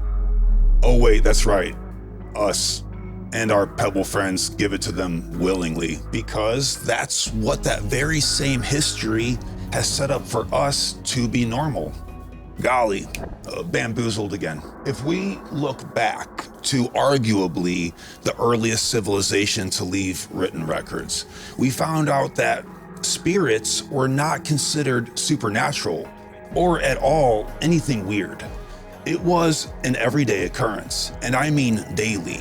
In fact, it was rare for human people to do anything without being guided by some variety of disembodied sentience. Communion with spirits was no different than having Jeff over for brunch, if Jeff came in and stayed. For the people we now call Sumerians, it was Enlil, Enki, Inanna, Ki, Nana, Ningal, Ninlil, Ninurto, and Utu. Excuse the pronunciation. I wasn't there. Y'all weren't there either. These words are just loosey-gooses by now. Basically, all the overused buzzword gods that you've heard a million times in a million other YouTube videos. The echo chamber that those videos pump out will have anyone believing that ancient people considered the above figures to be up in the sky and would ritualistically pray to them. But this would be a huge modern day prejudice painted on them by assumption alone. These deity figures were not a matter of religious faith whatsoever. They were split off into numerous fractals and lived in side by side with both common people and priests, all the way up to the human king, who also did only and exactly what these spirits told him to do. Now, corruption sets in eventually, but we're getting there. Julian Jaynes, known for having the coolest name of all the Princeton professors, was also known to be one of the first to look past his own preconceived notions enough to realize the astonishing fact that these commonplace ancient texts were actually meant to be taken literally. Basically, not only did the spirits speak, but they were heard by entire urban populations. Whether we believe in spirits or not doesn't matter at all when looking at this. This is what they wrote and is all we have to go off of. Luckily, it's in stone, and there is plenty to go off of. J.H. Brennan wrote about it in Whispers, The Secret History of the Spirit World. Jaynes presents a wealth of compelling evidence to suggest that whole civilizations were founded and functioned on the orders of these preternatural entities. They were, he claims, far more intrusive even than they are today, taking on visible form and directing the actions of humanity that functioned at a level little better than an army of robots. We were, at that time, literal playthings of the gods, utterly unable to disobey their edicts or resist their plans. Janes argued that prior to about 1250 BCE, the whole of humanity was guided by spirit voices. No medium was involved. These voices manifested to everyone with apparent objectivity and were accepted as instructions. Jane's starting point was the Iliad, Homer's epic poem and one of the oldest extant works of Western literature. The heroes of the Iliad all seemed, without exception, to be in constant communion with their gods, and almost incapable of taking any action that did not spring from divine instructions. The heroes of the Iliad all seemed, without exception, to be in constant communication with their gods, and almost incapable of taking any action that did not spring from divine instructions. But hold up.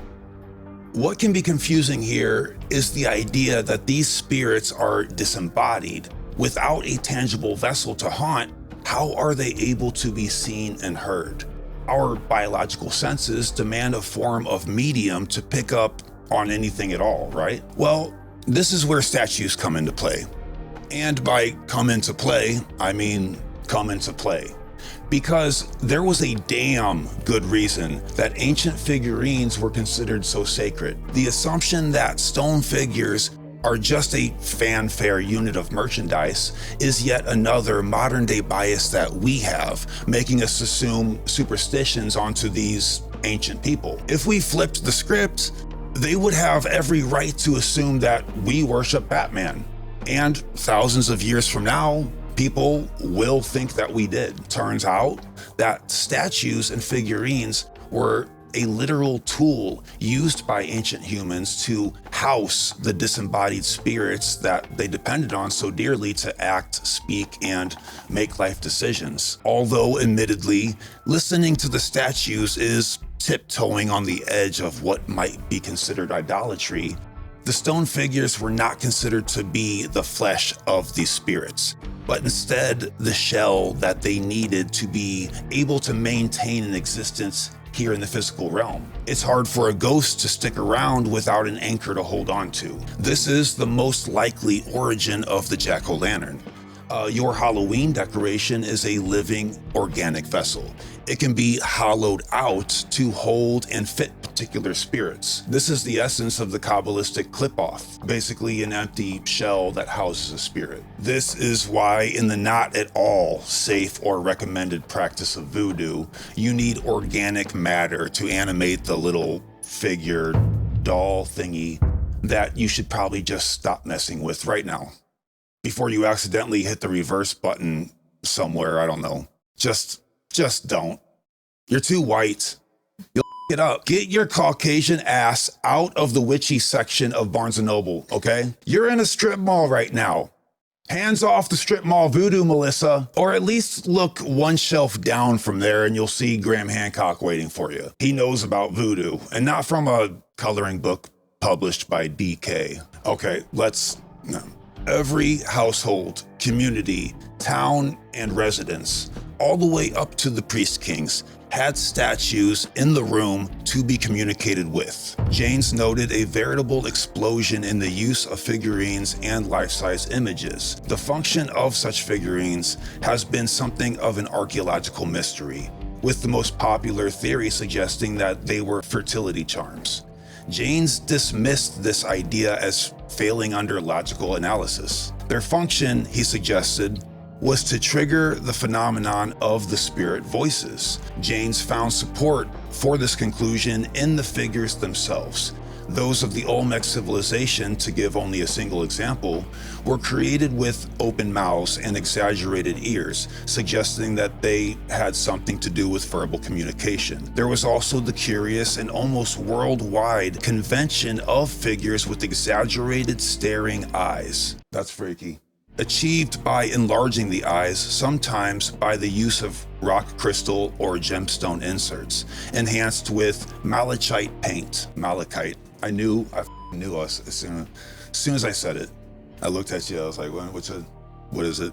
How can we know that such idols spoke? Janes asks rhetorically, then answers, it is a pattern of evidence supported by the fact that cuneiform texts often refer to statues as speaking. While closer to hand for most readers, the Old Testament tells how the king of Babylon consulted with images, Ezekiel 21:21. Aztecs told that their history began when a statue from an ancient ruined temple spoke to their leaders.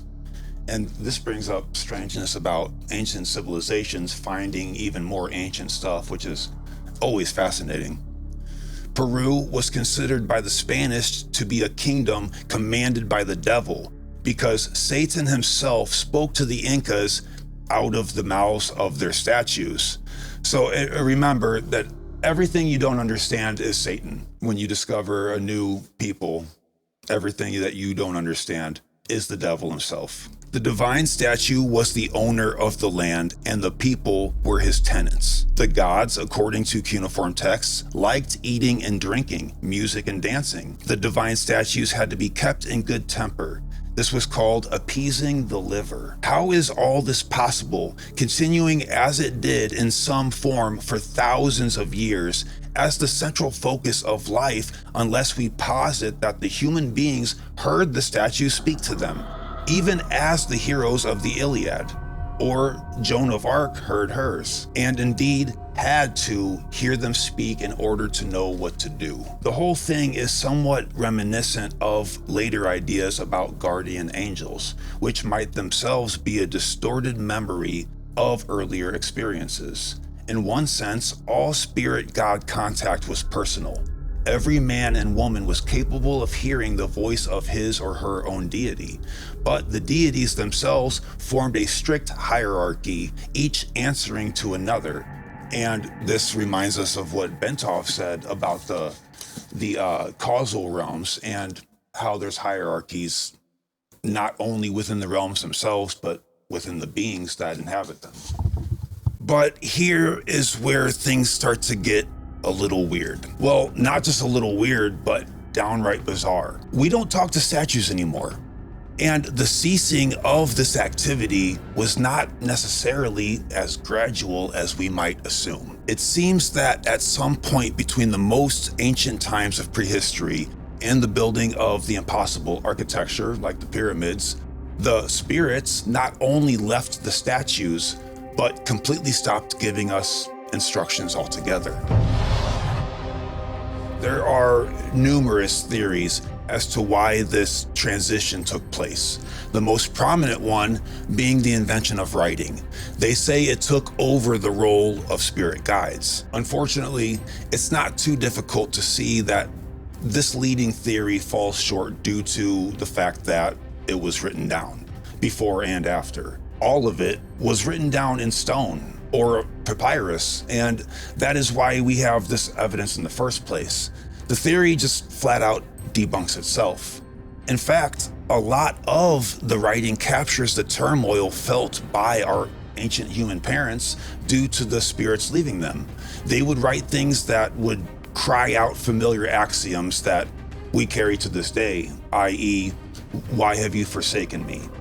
Ancient humans at this time really felt abandoned and literally left behind by the spirits that seemingly yesterday were there and present to guide them 100% of the time. 3 clay tablets describe the real-life woes of a feudal lord named Shubshi Meshri Shakan, who I think is a Mortal Kombat character, who himself wrote out, quote, "My God has forsaken me and disappeared. My goddess has failed me and keeps a distance.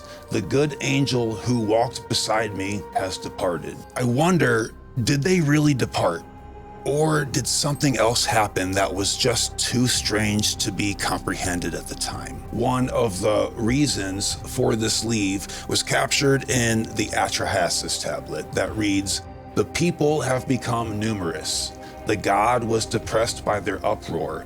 Enlil heard their noise. He exclaimed to the great gods, the noise of mankind has become burdensome." I guess so much for be fruitful and multiply, eh? I read it off the off the stone. I have the stone. It's here, yeah. But why are humans described as being noisy by entities without physical ears? Could this so-called noise be describing the unshepherded thoughts of mankind? And these thoughts were so entangled with the spirits that it became annoying to them. We have to remember that the flesh of a non-tangible spirit is only that of thought form. Perhaps this gives us a hint as to what happened. When the spirits supposedly left, things became very complex with societies. There were total breakdowns of authority. Many people fled towns in a form of exodus. All of the sudden, people were out here doing their own thing and making life decisions on their own without the guidance of the spirits haunting their sacred statues that are now empty vessels. What is especially strange is that everyone noticed it on their own and didn't need to be told that this was happening by a shaman or a political leader. The change was obvious, catastrophic, and unbelievably worldwide. The change was so fast that it doesn't even really come up as being a part of history, despite being a critical turning point. I mean, did you learn about it in school? Or any of this in school for that matter? In any case, the change happened during the time of Hammurabi, between 1243 and 1207 BCE. Not to be confused with Harambe, the gorilla, by the way, in 2016, that also set a drastic change to the course of humanity through meme lords worldwide. Rest in peace, Harambe. You still remain in our hearts. The spirits who abandon mankind, however, like in the case of Lord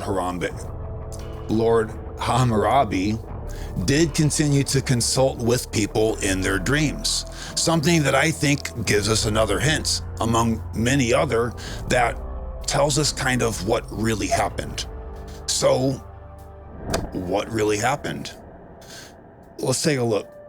The transition of people from hunter-gatherers to building complex mathematical architecture, the introduction of cosmological preoccupations, and the explosion of artworks that prove ancient knowledge of non-Earth subjects, the dying everyday occurrence of communion with spirits becoming a distant and rare form of superstition and supernaturality, basically the need for shamans, an explosion of numbers and population, the advent of free will and people making their own decisions in life, breeding what would later be studied as psychology, and the birth of active imagination, and the concept of ideas having people, and not the other way around. The concept of cosmic abandonment, accompanied with all listed above, causes my mind personally to think that they never left, or at least not the way we are thinking.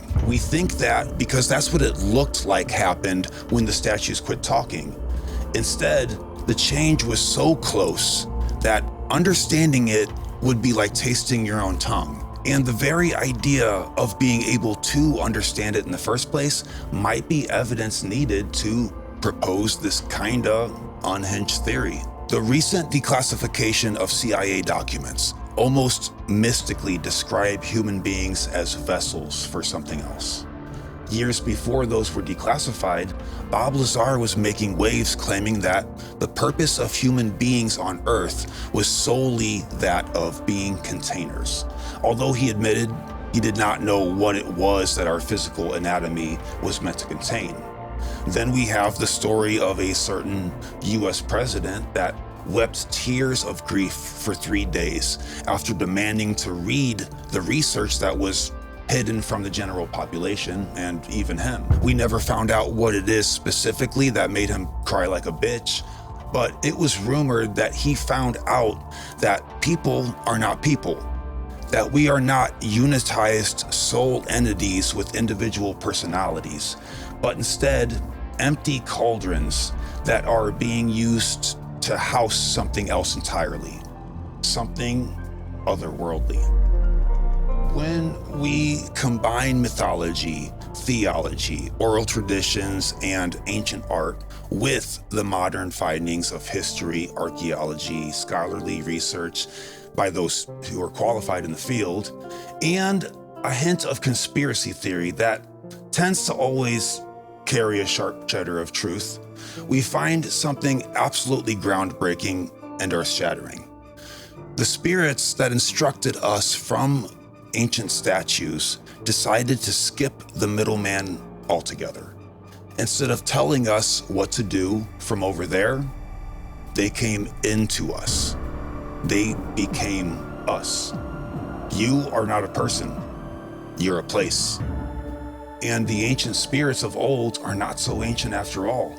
They are us because they moved in.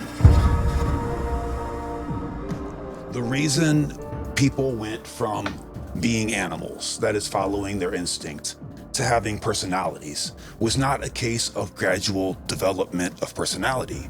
The personality already existed and entered into form by way of the easiest biological creature to puppet, Homo sapien. And all of a sudden, Homo sapien becomes the only human to dominate the face of the earth. We are the chosen ones to inhabit, the perfect vehicles to drive around so that non-flesh beings could experience life on earth in the green-centered tangible realm that was created by an unwise demiurgos who just didn't know any better. We are the bastard children who, in the blink of an eye, became the bastard father that birthed us, born in original sin and in dire need of forgiveness, but guilty by way of association alone. Perhaps, and just perhaps, this clears up the conundrum of the Nephilim. Scripture says that fallen angels mated with human women. How? It is very literal in the 3 books of Enoch, but in biblical canon, Genesis chapter 6, the story seems to hint at an alchemical union. It refers to wives. They took up wives. So a literal happening and a metaphysical one happening within at the same time. It's interesting. How is a disembodied spirit able to reproduce with a biological woman? It is only male angels mating with human women. Is it because women have the womb in this world needed to make more people, more anchors, larger vessels? Perhaps giantism was the initial side effect of the before-mentioned spirits entering human bodies. It kicked up some kind of dormant DNA into high gear. This would indeed make it both, with no allegory. An alchemical union of spirit to flesh, followed by biological procreation. All speculation, of course, but what remains a certainty is that something strange and unworldly did happen and catapulted humanity down a complex life comparable to a labyrinth.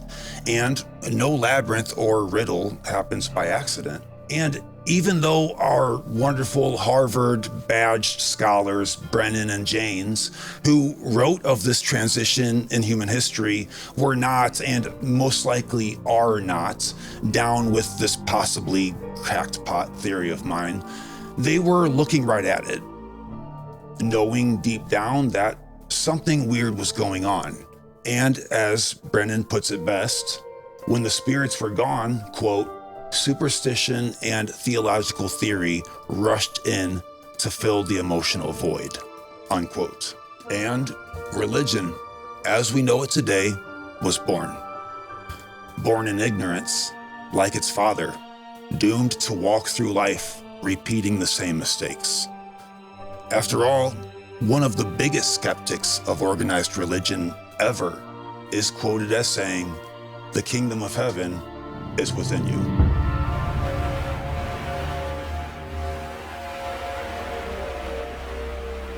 The human being may have been built for the sole purpose of being a container. We don't know.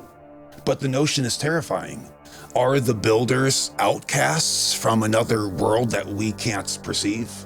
Enoch seems to indicate such.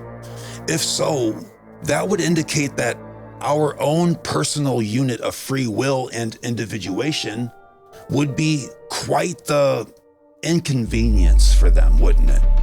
It would get in their way. Our freedom would be their slavery, if not vice versa. best to keep us in the dark.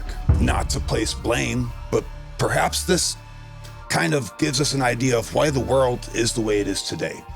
Because if they are cast down into us, thus unseen puppeteers, that means we would do things to get in our own way of finding the self with a capital S.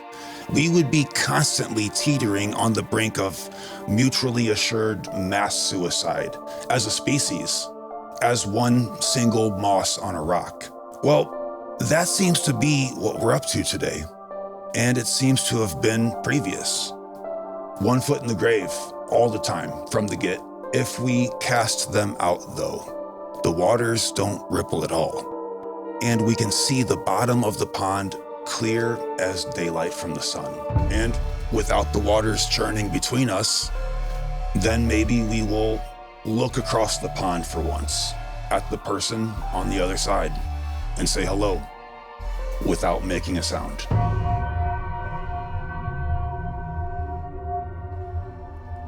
Okay, that was a bit dramatic and possibly existentially depressing. Let's go ahead and reel it in a little bit so that Sean can wrap his head around it without spinning loops, because we have quite the labyrinth to unpack here.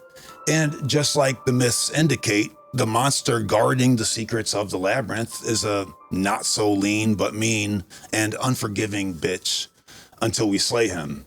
Or that is, slay the part of ourself that is, born into ignorance. The Sefer Yetzirah, or Book of Formation, contains a diagram often called the Tree of Life. It's called a tree. And we can see how this is appropriate if we consider the top to be leaves connected to the roots down at the bottom. Wait, the roots on this one are at the top? Why is that?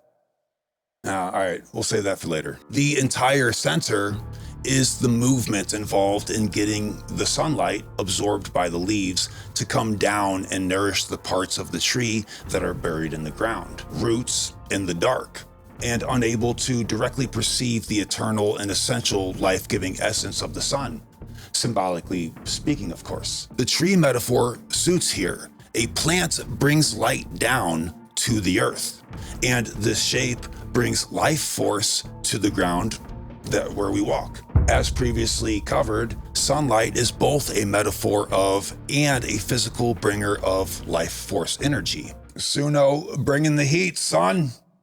Son! A tree is a bit too easy of a metaphor though, isn't it? What happens if we look at this diagram as a form of movement, say a funnel of sorts? Could this diagram be a template with a much wider usage than we are led to assume by our logically thinking minds? Could this be a roadmap illustrating how the spirits that seem to abandon humanity funnel themselves into our physical puppet? If that is the case, perhaps it also works as a roadmap that leads us out of ignorance. If disembodied beings are funneled into us as a vessel, then perhaps we get to have a say in what kind of beings that we get to carry. And we know by now that the variety of beings in all existence far surpasses an amount that we could even be able to comprehend. So let's take a little tour. Top right is wisdom, or the seed of a conception. Top left is understanding, the fleshing out of the concept. Top center is knowing, or the intimate connection. The concept attaches. Middle right is love, or an expansion of the concept. Middle left is strength, or the opposite of expansion. It is the narrowing focus, like the sun through a magnifying glass. Middle center is beauty, or convergence, the blueprint, so to speak. Bottom right is victory and overcoming. Bottom left is the surrendering of results, just as important, if not more important for your own sanity. Bottom center is the foundation, or the funnel for the energies above. It is also often a final test of authenticity. Your idea is about to manifest. And the lowest is sovereignty, or the culmination. Basically, the concept has gone from being possible to being an actual thing. It is the expression of the systems above into the real, from existence to reality. Of course, a student of the esoteric knows damn well that these spheres are not standalone units. Nothing is. They require each other, and so there is a friction between them. There is a movement of consciousness throughout. This is what makes it remind me of our subject today concerning the inception of sentience within sentience. Nick Oracle was kind enough to flowchart this out for us. And feel free to pause your screen and see how this little transit kind of applies to our theory. Side note, the application of this diagram to our possibly unhinged speculation of spirits funneling into human beings to anchor into physical reality is my own shenanigans. The comment section experts can feel free to yell at me for this assumption, and not anyone who was kind enough to provide good information. All right, now I need a good segue into the next bit. Let's see.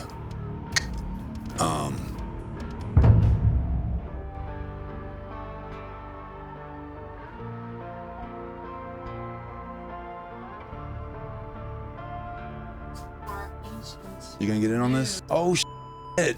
Check it. Show them the cover too. Wow. Don't put stickers on it.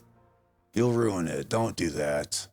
Unless it's a library of the Untold sticker. Love all, trust a few, do wrong to none. That's Shakespeare? Read more books. Jacinda recently auditioned for Slipknot. You guys might find that to be interesting. You dress like that for Chick-fil-A? Damn. If there was a Dr. Barbie, that's you in Scrubs. Right there. There is a Dr. Barbie. What? Do you want to read the next part? Something really sexist. Oh my gosh. This lighting is not for me. Oh, my forehead. Oh my God. Look at it. It's beaming. All right. And Wait, which part? top. Oh. And action. Let me restart. Lean back a little bit. Yeah. The ancient person going for a stroll in our intro knew he was merged with everything, and thus his personhood was on the ongoing result of the process around him. He is simply continuing that same process. Yes, killed it. Cut. That was good. I think I'm gonna keep it. And I love how you hit the word "knew." You're like, he knew. He knew it. Like it was capitalized. Knew as the neck Knew. was coming around Knew. the circle.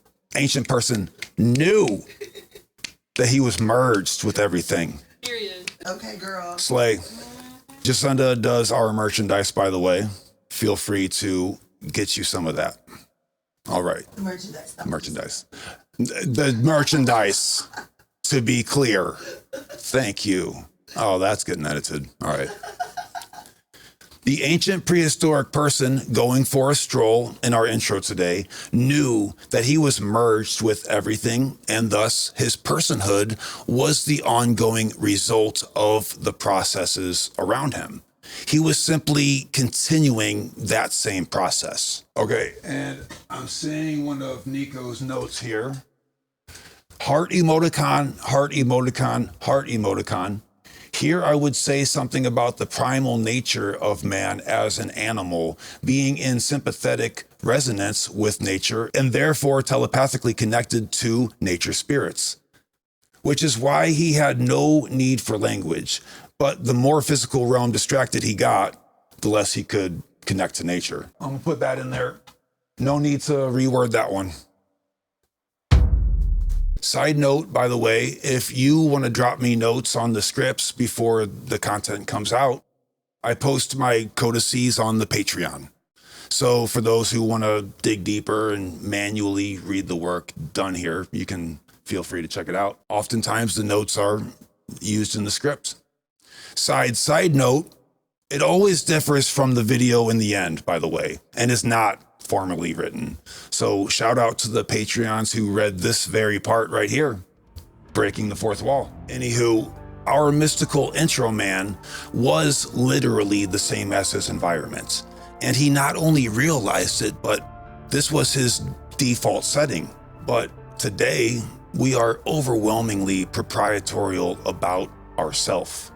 We take credit for originating our ideas, as if they are not reflections of others before them. We think that our private mental space is inviolate, and that no other consciousness can pierce into it, even if we see our pebble friend on the other side of the pond making ripples in the water that merge with our ripples somewhere in the middle. We feel like we are one thing, a person. If this concept of having multiple entities within you that makes up your character and personality is difficult to swallow, just take a look at an egregore like Dollar General or Pantera. Who and or what particular person is Dollar General? What is Pantera? Is it the person who made the logo? No. Is it the person working on stage or at the register? Nope. Is it the manager who keeps the whole configuration in line? Nah. But that gig is probably significantly more difficult on the Pantera side of this metaphor. Is it the person who owns the rights, the merchandise, writes the lyrics or words on the sign? The people cleaning up at the end of the day? Another gig that probably ain't no walk in the park. Is it the fans and or shoppers that make the whole thing fucking hostile? Again, not at all. None of these things or individual people can be pinpointed as being either Dollar General or Pantera. Yet the thing exists and has a personality of its own and a particular goal that it is working toward, making it alive and egregore. It's awake, animated, and doing things as a whole, like a flock of birds or a school of fish that all move simultaneously as one. All of the individual moving parts act together to make one larger thing.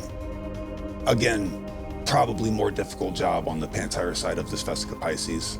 It is an inception of animated character, and that is what we are, all the way up and all the way down.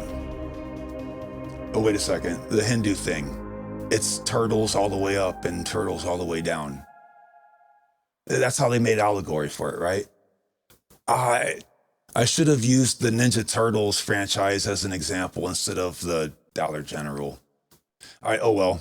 You can think of your own. It's how it all works, literally all of it.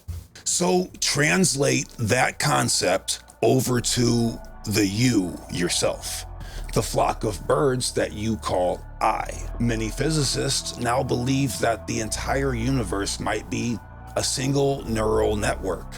Likewise, as above, so below. Dunk number one, babe.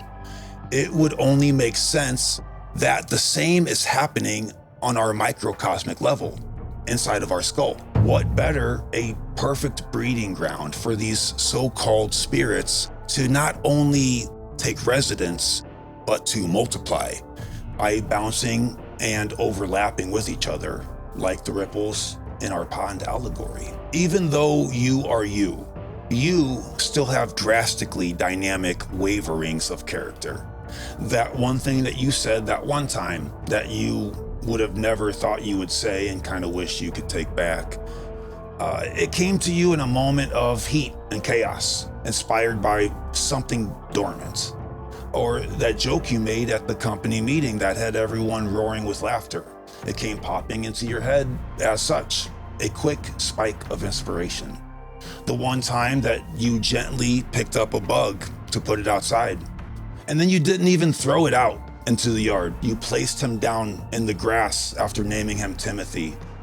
But a different time, you spatter smacked the slime out of a little beetle just for trying to get across the kitchen, not even taking the time to ask him his name or what he did for a living. His name was Buttrey James Butle the Beetle, and you'll be paid for both deeds. Your brain holds memory and stacks them into neat and tidy packets of illusion. Illusion that you are the same person that you were 10 years ago, and that person is only one person. It is a side effect of memory.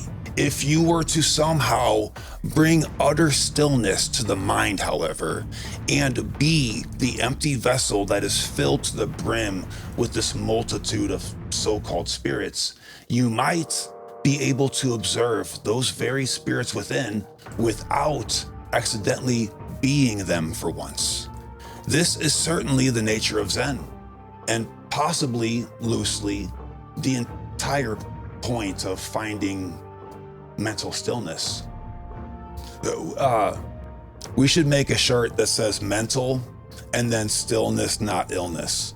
That would be a neat piece of merchandise. Oh yeah, slash out the not illness. In a different color, the S and the T. Right, the S and the T would be in rainbow or whatever. Yeah, gold. All right, cool. We might actually, I mean, that's a joke in the script, but that. Mental illness is like lead color. And Right. S and T is. Lead and gold. Oh my God. All right, we're doing that. Thoughts are never still, never at rest, but the observer is. When the observer can observe without identifying as one of these multiple characteristics, it becomes that much easier to change them, to regulate them, to be shepherd of them, to harness the ones that you like and release the ones that do harm, or use them as a shadow weapon. Up to you. Is that how it is in Solomon? He can summon his own demons, but not objective ones. They were his. That's how it works for me. Damn. See, dude, it's all like all of it within. You might be surprised as to what kind of naturally occurring realizations you have while undistracted.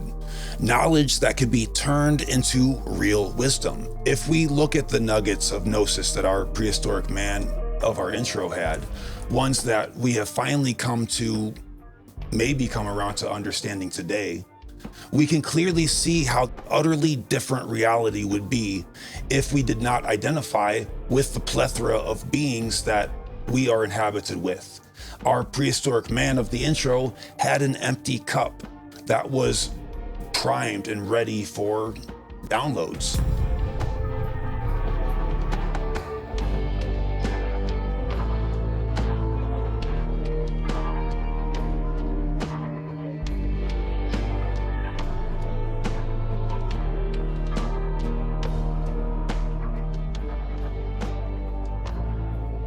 Spheres within spheres, realms within realms, worlds within worlds, persons within persons.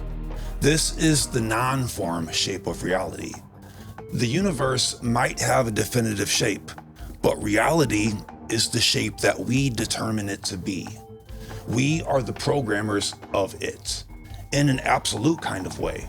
And that's no allegory. To give a semi-rational perspective of that to the logical left side of the brain, it is worth noting that scientists are completely undecided as to whether or not all matter in the universe was created all at once, or if it continues to be created. I wonder if matter ever got created in the first place. Either way, we don't know where that matter comes from.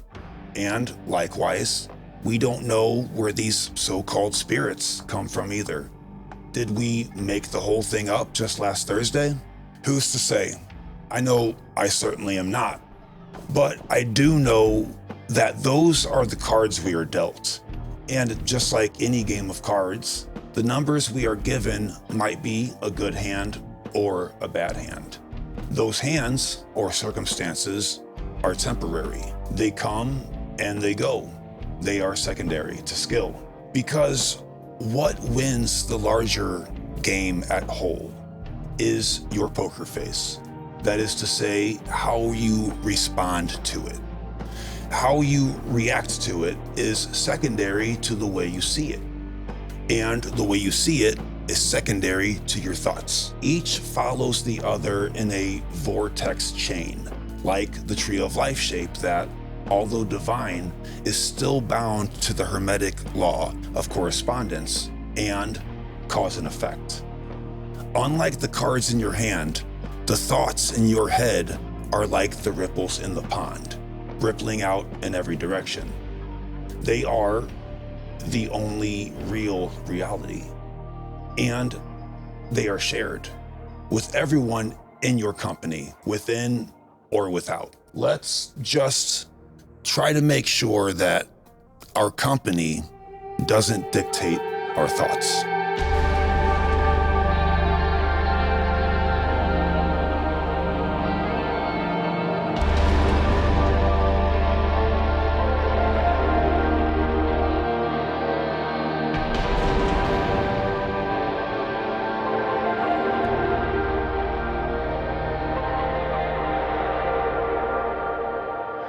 Walking down the same road that I paved, I got lost along the way.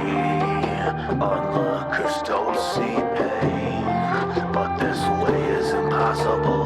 Reading from the same map that I wrote, that does not take me home. Onlookers fight for bones, but this way is impossible. As a stranger when I walk by, but I've seen you negate me without a greeting as I pass by, 'cause I am you. Building the same home raised, where I can never stay. Onlookers stay at bay, 'cause this place is perpetual. Working the same math that I show, that keeps me alone. Onlookers kill for ghosts, but this place is perpetual. You see me as a stranger when I walk by, but I've seen you negate me without a greeting as I pass by, 'cause I am you.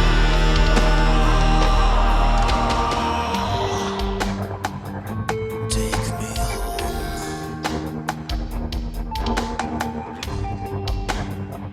through rabbit holes, mind unrolled, mind untold, through the tunnel that unfolds. Take the blame of my life, bathe me eye deep in white light. Always speaking, always wrong. Thoughts are built in languid song. I can't grasp it, so I let go. Angels take me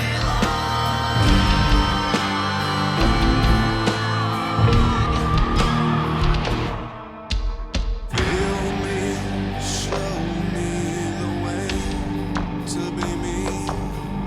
Release me, show me the way to be free. Hear me, show me the way how to speak. Heal me, show me the way just to be. 'Cause I've been the bar, I've been the tool to penetrate, to be the seed to generate, to satisfy your need.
have all seen the stereotype, a monk that leaves society to reside in the mountains at a monastery where he speaks no words and hears no words spoken, and has no access to pleasures and stimulation for an undetermined amount of time. The monk also does a tremendous amount of physical labor before the rest of the night is spent sitting the fuck down and shutting the fuck up, eventually returning to society after becoming, enlightened. Today's culture will not hesitate to roll both eyes at the sound of that archetype, in the same way that Pavlov's dog would salivate at the sound of a bell that it was programmed to associate with food. So why are we programmed to roll our eyes? Well, this practice seems awfully boring, doesn't it? But why does the monk leave society? Well, he is either fed up with its drama or in despair due to ignorance of his own self. Why does he sit in silence without contact with worldly pleasures like entertainment? Well,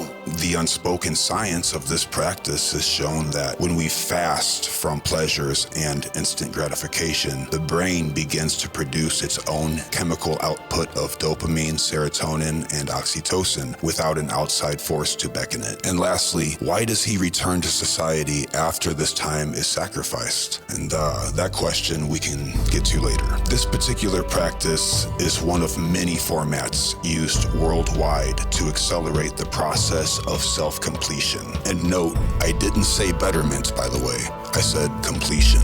Some time ago, I found myself confronted with events that, to me, meant only devastation and failure. The entire foundation that my feet walked on and depended on crumbled into rubble, and I was falling into complete loss with absolutely no answers or correct direction. Even after years of esoteric study, including alchemy, I found myself blind. The events happening outside of my control made me unable to see. Once blind to all potential and silver linings, I gave up, and that is putting it mildly. I gave up so much that I moved away and into an old house that I could afford, but needed repair as much as I did. I still don't know why, but after moving in, I left out all devices that make contact with the outside world, knowing in a way that this would in fact worsen my pain and loss. I didn't pull out a phone or install a TV. I didn't go to parties, events, or even out to eat. In fact, the meals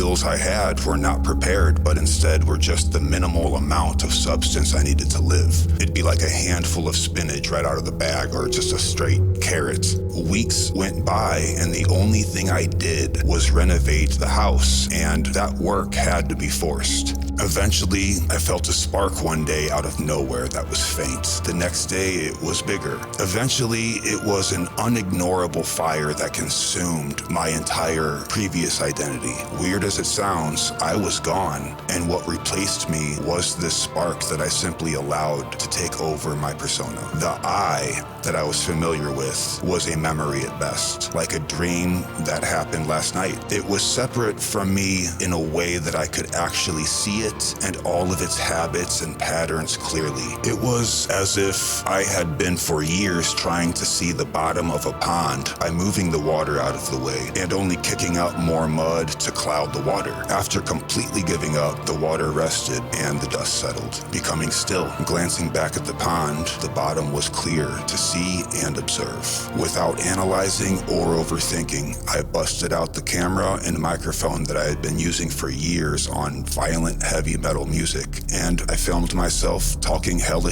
shit about Saturn. And if you're watching this, I don't have to tell you what happened next. I didn't realize at the time that I encountered and lived through an ancient practice that has been called by many names, but most familiar to us here in the West as a dark night of the soul. So in 1578, St. John of the Cross had some ideas that got his ass thrown into prison by his fellow Carmelite brothers who opposed his new ideas. What he wrote down while imprisoned was to become a legendary portion of a much bigger picture. He wrote what's considered to be a poem called Dark Night of the Soul. This metaphorical night works like a slingshot in a way that the further back it is pulled and the more tense it gets, the more accelerated the sentient growth will be. We can see how this works in the stages here. To be clear, this process is not to be confused with depression, but more of a phase that must be allowed to happen. Cannot be fast forwarded or covered up and hidden. There's no going around it, but like the serpent at the front of the cave guarding the treasure, we have to go through it to embody its benefits. It seems as though, in a way, death leads to life, in more than one sense. And although referred to in Buddhism as falling into the pit of the void,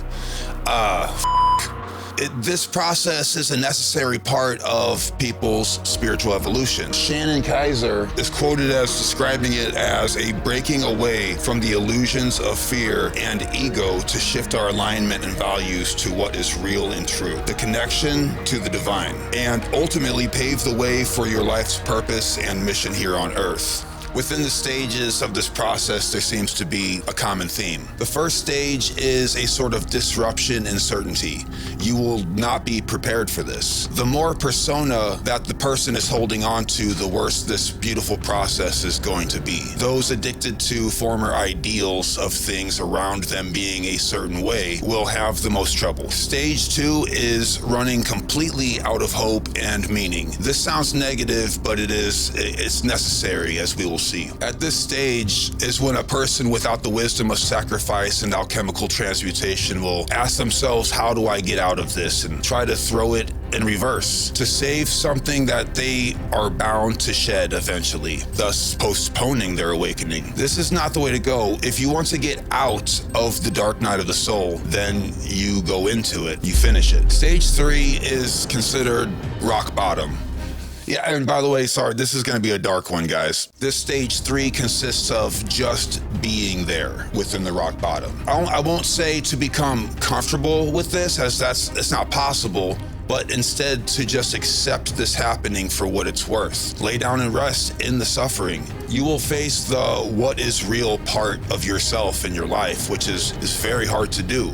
A person who is aware of what is happening does not try to control or drive the amount of suffering involved. At this point, we know we cannot run from our shadow. It is attached to our feet. So get to know it, say hello, and invite your shadow to brunch with your mother-in-law. At this point, it becomes known that this just might be some kind of purification. You are now the lead that is being tormented by sulfur, so to speak. So just wait. In stage 4, an unfamiliar light begins to appear. This is not literal. It is something that you just feel. You don't know what it is yet. You don't all of a sudden get a life purpose, so to speak. You simply begin to understand that there is abundance and value within yourself that can be shared. Oh, we just don't know what yet. But it seems as though all patterns and subconscious traits are now clear as day and no longer avoided. And then having seen them, they break down. Stage 5 of this process is considered authentic seeking. You will become curious about new things, as indeed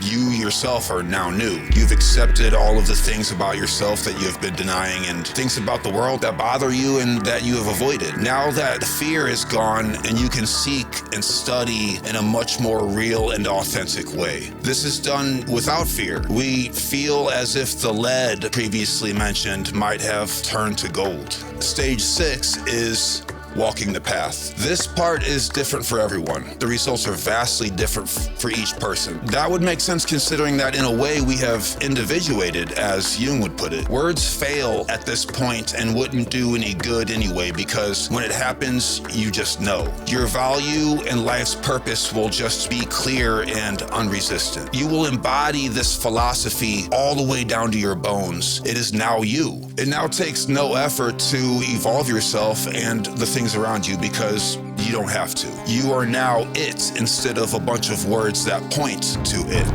This last stage makes me wonder if the first stage was sent to us in some kind of divine form or a message as a catalyst. So when you look back, it's as if it was supposed to happen and there's no longer grieving, loss, or regret. It is said that Christ descended to hell after crucifixion and spent 3 days there until resurrecting back to earth to teach what he learned before then ascending to heaven. Other theologians have translated this differently to say that he descended to the depths to preach his philosophy to, quote, the imprisoned, reminding me a bit of the cube that his body died on. Could this all be allegory? So let's look at some of the history behind the concept of the metaphorical death and resurrection. The term initiation seems to paint a picture of some kind of esoteric ritual or Kabbalistic sect, when in fact it is more so based on the idea of becoming conscious. And as we have learned from Jung, there is no coming to consciousness without pain. In the archetype of initiation, the participant is oftentimes tried by his greatest fears and tested by his greatest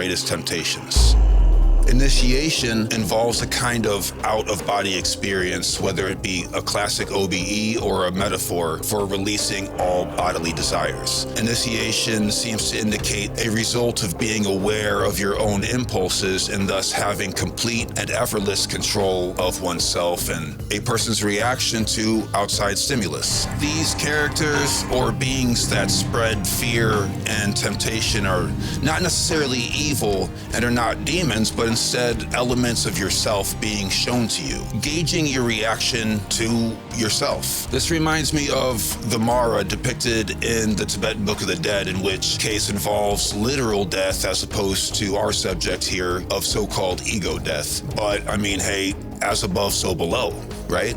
I can't pronounce his name, but Fang, his first name being H-S-U-E-H, is quoted as saying, "The whole world is you, yet you keep thinking there is something else." This whole thing so far reminds me of Mithra, who plunged a dagger into the spine of the ox, which kind of represents the release of man from the animal nature. Book that I've been fucking with, Freddie Silva. The mind is affected and agitated in death, just as it is in initiation into the grand mysteries. The first stage is nothing but uncertainty, laborings, wanderings, and darkness. And now, arrived on the verge of death and initiation, everything wears a dreadful aspect. It is all horrors, trembling, and affrightment. But this scene, once over, a miraculous and divine light displays itself. Perfect and initiated, they are free. Crowned, triumphant, they walk in the regions of the blessed. It goes on to say, entering now into the mystic dome, he is filled with horror and amazement. He is seized with solicitude and total perplexity. He is unable to move a step forward, and he is at a loss to find the entrance to that void, which is to lead him to the place he aspires to. But now in the midst of his perplexity, the prophet or conducting hierophant suddenly lays open to him the space before the portals of the temple. I suppose hierophant there kind of alludes to the idea of a Zen master or a guru. Having thoroughly purified him, the hierophant now discloses the initiated to a region all over illuminated and shining with divine splendor. The cloud of thick darkness is dispersed, and the mind, which before was full of disconsolate obscurity, now emerges into day, replete with light and cheerfulness out of the profound depth into which it had been plunged. And then it points out here that seeing things with your own eyes can be referred to as autopsia.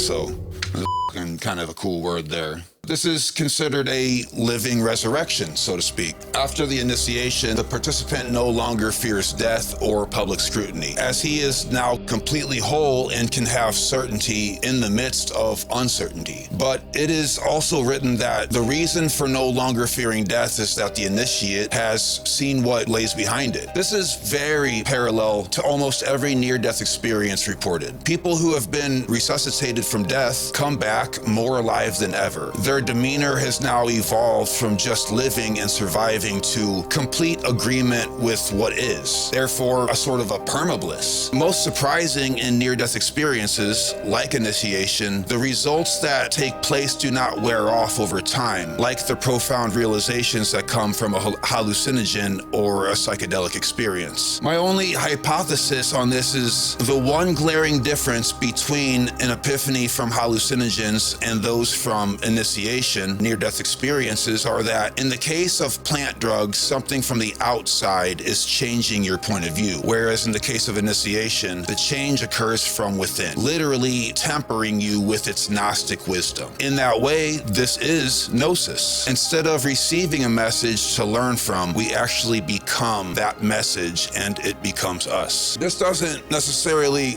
eliminate hallucinogens from the equation, however. It can be utilized as a small portion of this recipe to enlightenment, but amongst other steps and trials. In fact, it was commonplace in ancient eastern parts of the world for people to leave the body using what was called alchemical narcotics. And I was very surprised to hear rumors about our buddy Lao Tzu. We don't know if Lao Tzu partook in this form of alchemy, but we do know that he would regularly leave his body to, quote, go for a stroll at the origin of things. Let me just say that again in case it didn't slap, because the more you ponder that sentence, the more stunning it is. But yeah, our buddy Lao Tzu would often take his spirit for a stroll to the origins of things.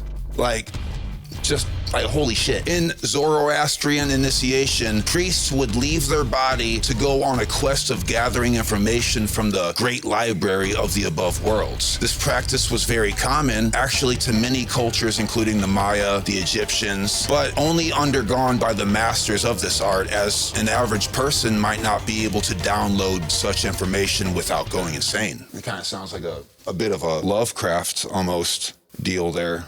In Greece, we have the Eleusinian mysteries, and it's believed to be very old, lasted quite some time, of considerable antiquity. This school of thought was intended to elevate man above the human sphere and into the divine, and to assure his redemption by making him or her divine, thus conferring, in a way, immortality upon him. Philosophers we have heard of, like Plato, partook in Eleusinian mysteries. Although it was held secret from governments, philosophers, hierophants, and even slaves alike were all invited to partake in this ritual. One of the only rules was that you couldn't go in twice, and supposedly you didn't have to. So we don't know exactly what took place within the Eleusinian mysteries. We know that men left there having, quote, seen with their own eyes the divine source, and we know that there was a particular kind of brew involved in which we don't have the recipe anymore. But I mean, if you look closely and kind of put the pieces together, you can kind of figure it out. Much like other hallucinogens, these men most likely encountered intelligence of non-human origin that became teachers to them. And in my own personal experience of interaction with what does sure seem to be like divine beings, I was met with a sort of tough love. The beings did not speak with a language or a voice as we find familiar, but instead a more simple and elegant method was used: symbols and notions. The language was direct as can be, because, I mean, well, after all, they were me. If I was to translate these messages into a language, it would certainly come out wrong, but of course, just like any other one of these sessions or experience, you want to write down the best you can what you went through and what you learned. And this is very roughly speaking, the message that I got was like, man, you need to transmute that shit. Level the fuck up now, because you are becoming. Every momentary action is building a character in the future, inside and out. You will see the consequences of your inner self soon in the outer world. They are the same thing. You are bound to cause an effect here, and there is a reason for it. You are so overstimulated by outside occurrences that you can't feel the light within you. You are distracted from what actually matters. But it's right there, and it's easy. All you have to do is shed everything you carry on your back. You don't need any of that shit. So, I mean, yeah, I definitely got yelled at. Some people might call that the hyper slap there on the internet. Nevertheless, it goes to show that a bad trip can be a good trip if you are able to decipher it. Even though this message had no ties to any existing axioms, I was reminded of a Zen concept. A cup that is filled to the brim with liquid it's heavy and not useful and growing more and more stagnant as time goes on. However, if that cup fails to stand on its own or is knocked down by some outside force, all of the liquid inside dumps out and is indeed quite the mess. This mess on the floor fucking sucks for sure. But after we clean it up, we can see now that the cup is empty and now has a purpose once again. It can be filled with better liquid this time, like Patron or Earl Grey tea, whatever is your cup of tea. Maybe some of that weed tea that you all got now, I don't know. Whatever you want now has a place within the emptiness of this cup. Albert Einstein said, quote, "The soul given to each of us is moved by the same living spirit that moves the universe." And I'd like to take a moment to point out that the most respected scientist of all time had just called the motions of the universe to be initiated by a living spirit, something that is alive and not human. The idea here is that within the cube, we are disconnected from divine here in this particular realm, and we're distracted by the pains, pleasures, and desires of the animal nature. Almost as if the entire purpose for being on Earth is to see through these illusions and rejoin the divine while in this realm. This opens a kind of metaphysical portal for the divine to pierce into the lower gross realms through the initiate. In fact, the initiate is that portal. The initiate sees divinity for himself rather than hearing about it, thus gnosis. He now has knowledge of the above, middle, and lower worlds. Chuang-Tzu is quoted as saying, "When there is no separation between this and that, it is called the still point of the Tao." At the still point, in the center of the spiral, one can see the infinite in all things. And another initiation seems to parallel the Dark Night of the Soul archetype is the Native American process of the spirit quest. Like many other cultures, this process begins with isolation in remote parts of the wilderness. This is followed by sensory deprivation and starvation. Within the trauma of that self-inflicted pain comes a Gnostic experience of the true self. The self that is all human beings and also the self that is all living creatures. And last but not least, the self that is the individual's particular and unique path. In all cases, we have shed our skin to reveal the new and divine. We shed our skin, metaphorically speaking, of course, unless you're a part of the Agora tribe who, to reach this state of gnosis, they conduct self-mutilation and oh, golly, read about that one. I can't believe I just said golly. What the? Yeah. Everyone just changed the video. We shed our skin, metaphorically speaking, as this means many different things, including sacrificing everything that we think we are, everything we expect the world to be. You no longer have to change the world because you have changed yourself. Paradoxically, well, changing the world. Once we are divine, as opposed to speaking of divinity, a bubble forms that just cannot be penetrated by worldly things. In Christian theology, it is written that Christ spoke the words, "Except a man be born again," resurrection, "he cannot see the kingdom of heaven," or the true and purest form of self, basically. And this seems to indicate that this process is important to undergo at some degree, lesser or more depending on the initiate. But let's be careful. At the beginning of this video, we compare this process to a slingshot, stating that the more we pull back the rubber strap, the more accelerated the rock flies. Thus, seemingly, the more suffering, the higher the sentient growth, like an accelerated evolution for consciousness. But let's remember that if you pull the straps of that slingshot too far back, the straps will break. And, well, anyone familiar with Friedrich Nietzsche doesn't need an explanation concerning that metaphor. We cannot force this. We have to let it find us. And until then, maintain and take good care of your sling. Self-realization seems to tie together at least 3 of our 7 Hermetic laws, cause and effect being an obvious one. As above, so below, as we know that this death is metaphorical, yet the same principles seem to apply to literal death. And most importantly, our reoccurring theme of polarity, principle that seems to point to this idea that just like the slingshot, our dark night of the soul, or initiation, or Eleusinian mysteries, or whatever else you may have it, the individuation, confrontation with the shadow, spirit quest, all these different cultures have a different word for this same process that seems to indicate that the more we are tested, the more we gain resolve. And at some point, there seems to be almost a bit of a breaking point that causes the person to, in a way, lose their mind. Or so they think at first. But really, while they're losing their mind, just like our cup that lost its stagnant water, it leaves them open to receive prana that, when used carefully, subtly, and accepted, brings out the best in a person, quite literally through the worst in them. When St. John of the Cross suffered inside of that jail cell, the literature that he came up with does not seem to be coming from a suffering man. It doesn't seem to be sourced from pain.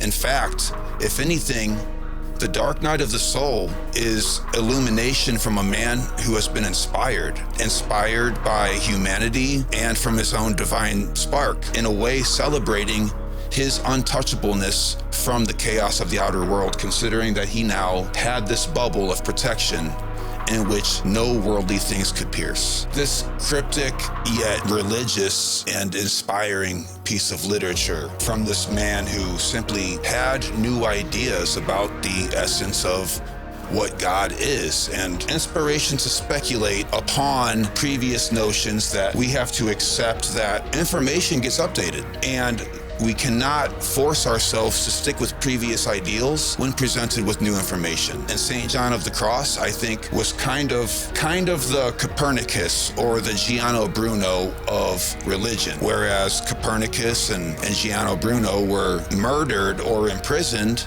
because their ideas were so outside of the common norm that people were disturbed by it. But now we can definitively prove that both of them were correct. The Earth is not the center of the universe, and in fact, stars are suns with planets, as Giano Bruno pointed out, and got burned at the fucking stake for it. The guy who discovered germs was imprisoned. They called him superstitious. And I mean, look at us today, obsessed with soap and toilet paper, you know? But St. John of the Cross, I do believe, the same as Giano and Copernicus, was onto something, but a bit deeper than what occurs in physical reality. His theories are, of course, incredible, but they're shadowed by his piece of literature that we'll check out now. It seems to be coming from a man who is eager to learn, eager to transmute, and eager to take an opportunity of absolute, desolate annihilation and turn it into something worth high value. This man turned lead into gold, as well as any alchemist I can think of.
In 1944, Uncle Carl wrote, "It is impossible to establish a full range of meaning with an individual symbol.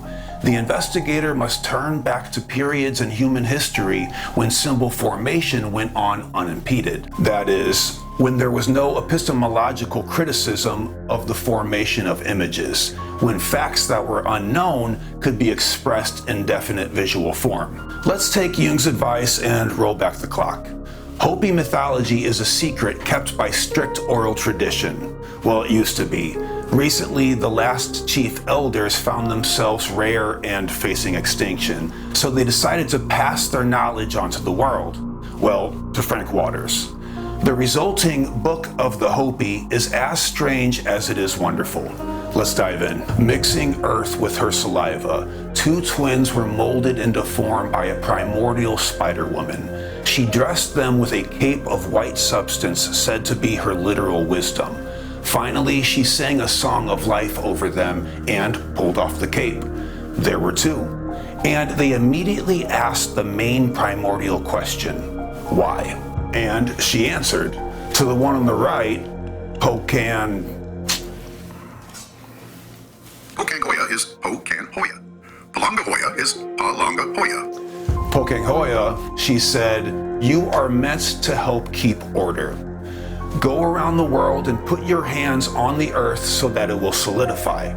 To the one on the left, Palanga Hoya, she said, you will help with life and echo the creator. Go around the world and send out sound so that it is heard everywhere. Doing so, righty-tighty sculpted high mountains to be hard and challenging, leaving the lower valleys still a bit soft, so that the life to come would call it mother. Lefty Lucy, however, sang like Aretha Franklin, a sound so powerful the whole earth trembled, quivering until properly in tune. The vibratory sensors along Earth's axis responded in harmony like strings reaching pole to pole. And the poles were their next stop, where they keep the globe properly rotating. It should be noted here that the modern notion of ancient people having a geocentric cosmology is just plain false. But save it for the comments, that ain't my battle to fight. Next, it was time for the final touch, human life. Taking out specific hues of earth, black, white, red, and yellow, she molded humanoid forms, apparently not realizing this was hella racist. She brought them to life in the same way as the twins, but this time in a dark purple light that reveals the grand mysteries of creation. When the light turned yellow, she breathed life into them and they awoke. But there was a wet spot on their foreheads that was still soft, like the valleys. The light was turned red to dry and harden it until they were ready to proudly face their new father, the sun. But the humans were missing something important. Spider-Woman forgot to include speech. She called for help from her creator and said, I have created people. They are fully formed, firm, and properly colored, some more than others. They lack proper speech to praise the creator and enjoy life. Responding to this, her creator, Satupnang, gave a different language to each color, apparently not realizing this was also hella racist. The time came to get real with these new humans and tell them the cold, hard truth, that multiple worlds have come and gone in a fashion of trial and error. The first by fire, second by ice, and third by water. Because the human beings meant to be gardeners and custodians of Mother Earth always seem to forget their purpose. A contagious ignorance that had to be wiped out and reset was a reoccurring recursion. You see, the vibratory lines harmonizing the earth were also placed within human bodies, a micro version running down the center of their backs where the cape was. This center line was in tune with Mother Earth in order to carry out a plan of creation, a plan too abstract for human understanding. So they started tuning their own vibrations to however they saw fit, advancing, but through ignorances. The further you go, the harder it gets. These words of advice from the Spider-Woman rang out through the land, to the few ears that were not deaf to it.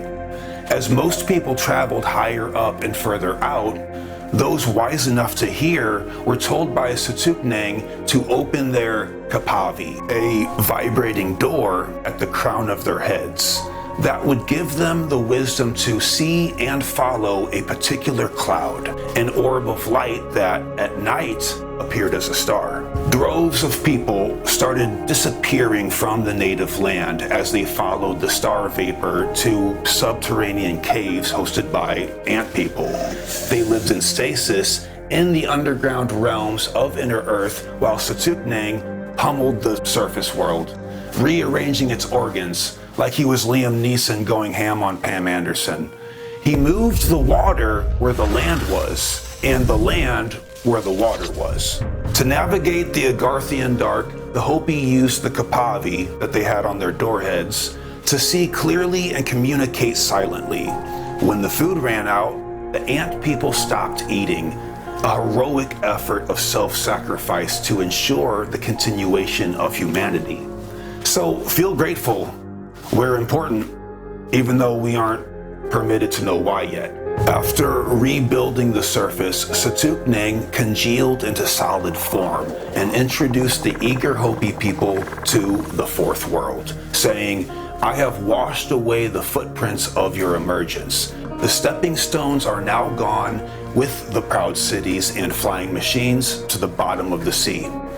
But if you preserve the memory and meaning of your emergence, those stepping stones will surface again and prove the truth you speak." To paraphrase, don't fuck this up, right? The fourth world was fully material with a solidified density unbending to change, meaning humanity could no longer communicate through their doorheads, and this was it. No more Control Z. If humans could survive here, it proves that the divine spark could thrive anywhere. A select few maintained alignment with their divine purpose, passing the original meaning from generation after next to those strong enough to carry the torch, yet wise enough to keep it hidden from the profane, who will only use its flame to burn. Distraction begets, indeed, and the profane began chasing more and more specific interests. They created problems for the sake of solving them with even more complex problems. They treasured their own creations so much they forgot why they created them. They fixed what wasn't broken with tools that easily break, just to make more tools to fix those. And the further they traveled, the higher the walls got, until they could no longer see the valleys from which they came. Hopi mythology is hard to ignore in two indistinct ways. One, symbolically speaking, the twins seem to illustrate processes of the left and right brain hemispheres. The singing of creation songs that harmonize humanity to Earth showcase an understanding of the Schumann resonance and cymatics. The vibratory centers of various color within human backs from a white cape lines right up with the Hindu anatomical depiction of chakras. And indeed, pure light is white until it passes through a prism, or a human. And two, literally speaking, Setukneng switching the locations of water and land reminds us of the fossilized sea life found at the peak of Mount Everest and a plethora of megalithic temples found in the ocean. The sequence of time cycling into a fourth world of highest physical density directly parallels the four yugas of the east, of which Kali is said to be our current. The twins dividing in two and each taking one of Earth's poles indicates an understanding of the planet's rotation and magnetic field. The depiction of a doorway in their heads opening and closing depending on the light source is a damn good description of where and how the pineal gland works. This list goes on, etc. But here's the thing. This unignorable list of certified Hopi street cred begs a pestering question. Why do we treasure the exciting details of ancient knowledge while simultaneously ignoring the proposed meaning? A relic in a museum is a trinket on a shelf, refurbished, bought, and paid for, sold to the highest bid at the cost of human life. Welcome to the fourth world. Living in flesh makes us yearn to return to a primordial source. So we run towards something or anything to recreate that sensation, never realizing that source is waiting for us in the stillness, and that all of our progress is actually running away from what we need by chasing what we want, usually power. This is why utopia doesn't work. When life has no problems, we create our own out of sheer preferences, making clear why every culture, including Hopi, had a labyrinth archetype. Think about it. The Hopi knew that Mother Earth provides everything we need and that it's simple. But when one person starts advancing an illusion of progress, it imposes a burden on the others to have to keep up. This progress compounds mathematically untraceable meanings on top of prior meaning, wanting on top of wanting, cashing in on personal preferences until eventually it becomes illegal to live off the land, and we are completely disconnected from the roots of our actual needs. What is a bank? What is insurance? What is a stock market? What is a financial report? What are any of these things when compared to the basic needs of humanity? Top-heavy, complex distractions at most, and temporary in the least. It could all collapse tomorrow and not be remembered in 2 generations' time. And if it does, our primordial mother will be there to catch us, because she remembers. The question we should ask ourselves is, how good is our memory?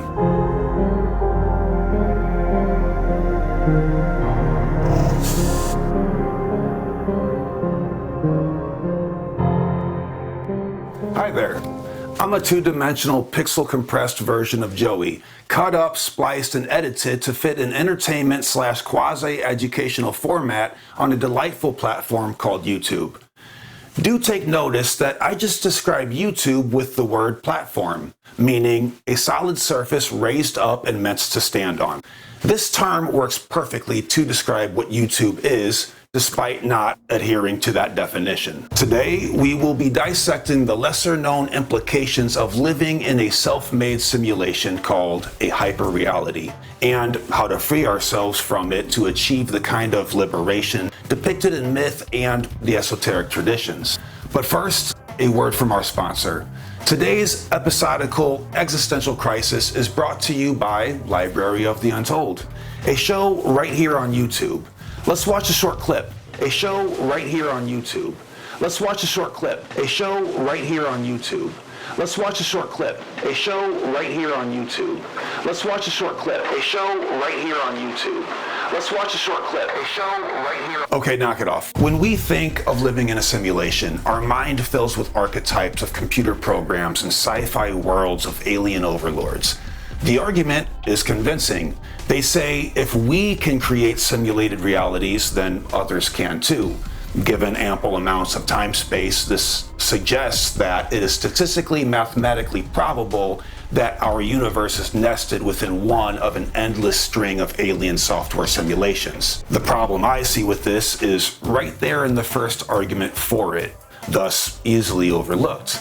If we can create simulated realities, then yada yada.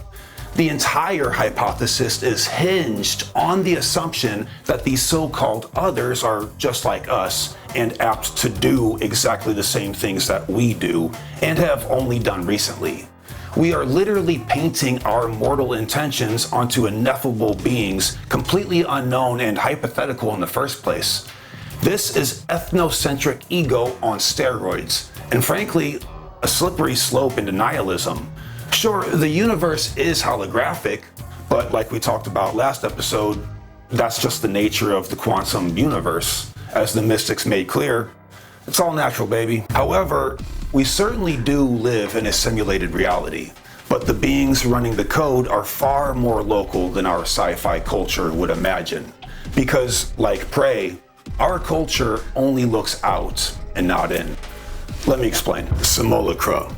A word that needed birthed because no previous words did the job. Unlike terms like platform and ethnocentric, we can't always just say a word louder and or twist the meaning to fit current times. A problem that confronted Uncle Carl often, and DMT users ever since, is that new revelations are abstract and require entirely new vocabulary. A simulacrum is a copy of a copy of a copy and so on until there is no longer an original. Think of a map of Atlantis, drawn from a previous map, drawn from another, and then it sinks, like a Titanic ship or the ship of Theseus. Another helpful example that goes, if you change out every board on a ship and put the scrap in a separate pile, which one is the ship? Now, for that to be a simulacra, it would have to keep happening until eventually it's no longer even a boat and no one remembers the original purpose of why they're replacing the boards. Simple enough, until we realize what this loss of meaning means to us psychologically. Jean Baudrillard made clear implications in a lesser known book, taking up only a few frames of our favorite Matrix movie, the sequels of which are case in point. The implication?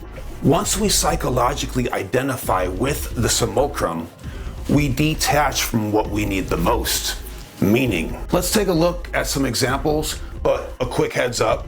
We will be starting out innocent and fun to paint a picture. These examples will be getting more and more existentially frightening as we go. Make no mistake, just writing this was pestering. This is the kind of subject that will leave you questioning your own identity and mourning the reality of anything existing in the first place in a way that can really sneak up on you. Okay, let's dive in.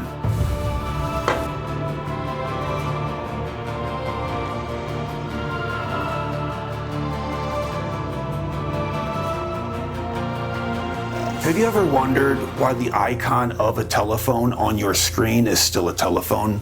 The icon to save a file is a floppy disk, and an electric car charger looks like a gas pump. We are now advancing faster than we can archetypally keep up with. Let's take a trip to the happiest place on Earth, Disneyland. Humans used to build castle towers. Some of them served very mysterious megalithic purposes that today's logic just can't explain. We've talked about this before. Philip Callahan did some research that indicates the towers have resonant systems that collected electromagnetic energy from between the earth and sky. This was inspired by based studies of how insect antennae do exactly that. The differing levels of mass and density creates pitches like glasses of water or the resonant stones of the Great Pyramid. This replication of insect biology would create a human antenna for the meditating people within. The round towers proved to be powerful amplifiers in the alpha brain wave region, 2 to 24 hertz in the electrical anesthesia region. That the highly amplified waves occur in the meditative and electrical anesthesia portion of the electromagnetic spectrum is of utmost significance. In 1963, G. Walter researched brain EEG waves from 0.5 to 3 hertz. Delta region and found anti-infectious effects. Additionally, subjects whose brain were bathed in low energy electromagnetic fields while wearing a modified helmet experienced a profound otherworldly presence during the research sessions. The ancients may have seen the electromagnetic forces of the universe as a single common denominator of nature. These castle towers found their way into mythology, dripping with valuable meaning. The message? To meet your goal, you have to go through an archetypal labyrinth equivalent, because everything you desire to complete your soul's journey is on the other side of fear. Then this became fairy tales. To get the maiden at the top of the tower, you had to slay the dragon at the base. It's a tower, only one way. There's no over, under, or around it. Still very meaningful, but as we know, the old school fairy tales are a bit dark, hence grim. This then became Disney movies. Same meaning, but watered down, leaving out the blood, guts, and despair, but adding a ton of dicks. This archetype is already very phallic, guys. You don't gotta do that. Then money stepped in, and we mean business. Walt cashed in on kid bait by creating Disney World. The castle towers are still present, but this time made of foam and sized up utilizing forced perspective. The meaning has now become a pastel sense of awe and a place for family cruise ships to stop on their way to Epstein Island. But then, you bet your left butt cheek you'll be leaving with a souvenir from the gift shop, a keychain with a depiction of a castle tower to remind you of your trip and possibly missing kids. A castle tower that now represents something else entirely. Somewhere along the way, we permanently forgot, the purpose of that original tower. And don't even get me started on these Halloween costumes. Shit don't even look like Pocahontas. Now, Baudrillard takes this a bit further, conspiracizing that Disney World is designed to be oversaturated with simulation in order to make the rest of our living and working world seem real. The idea is that adults, apt to critical thinking, are subject to childlike compliance when enveloped in an overt hyperreality. And you don't even have to go to Disneyland to be well aware of its existence. You bet your right ass, the kids will remind you often. So perhaps Gene is right. Like engagement rings, there is a false sense of guilt strategically placed on those who don't bother participating in this belligerent business model. It's not just Disney. Movies like Pearl Harbor and Titanic work as global perpetuations of history.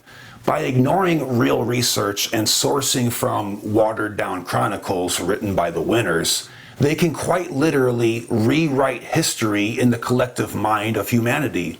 And the real Titanic story is a spicy one. More on that later. The reason a simulacra is dangerous is that it rids us of available distinctions between real and simulation, so we become blind to the obvious. That's important because if we don't catch a simulacrum emerging, the generation after ours will be born blind to it. This is Plato's cave allegory in plain sunlight. Sadly, those who know better will pounce on that ignorance with greed-bearing predation. Divide and conquer business models like social media will not hesitate to continue isolating us from each other by forcing their hyper-simulated companionship between us. If this goes unchecked, our children will be born into a world where it's abnormal to gather for fun or unite for a purpose. If that becomes a normality, those profiting will see a green light to buy laws that make it illegal. Correct me if I'm wrong, but I think they're already running prototypes on that. The hyper-reality of social media removes the gritty realness of living standards, making us feel inadequate. Then that assault is followed up by a plethora of ads offering products that promise to fill that gap. Meanwhile, there was never a gap. Almost sadistically ironic that we will name those very products after our own existential gaps. My favorite is Denali. As we develop more and more products, the technology changes, giving the illusion of progress. But if you pay close attention, the products are revolving in a cycle, mimicking the previous design. This works due to the planned obsolescence of things that were never necessary in the first place, but are now needed for an individual to keep up with life, i.e., you'll need to answer that email or phone call immediately, or your competitor will.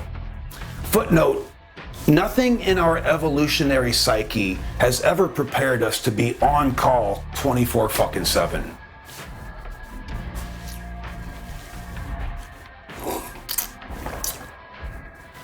Okay. Now that we are frantically scraping for the things needed to survive in a hyper-reality, the landscape that once provided everything can now be transformed into a marketing campaign. Reality is replaced with billboards, strip malls, road signs, pit stops, offices, and whatever other instructionals we are made to follow, without our noticing, much less our permission. Human life now revolves around a hyper-consumerism in order to revolve around human life. Now that we are busy in our hamster wheels, they can finally tell us what's going on in the world with, you guessed it, the news media. Now, I don't have to tell you that they are shaping our opinions for the sole purpose of division. That's not what this video is about anyway. But that news media is no longer journalists going to places and reporting on events.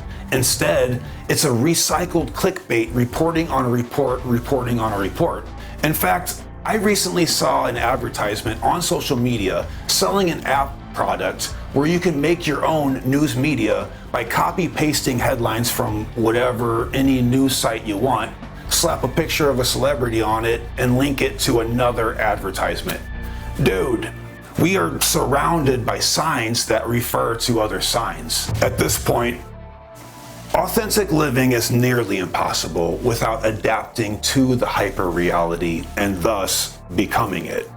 The soul's thirst for the hero's journey archetype is not only cock-blocked, but illegal, leading to the darkest element of the modern state, scientific panopticon.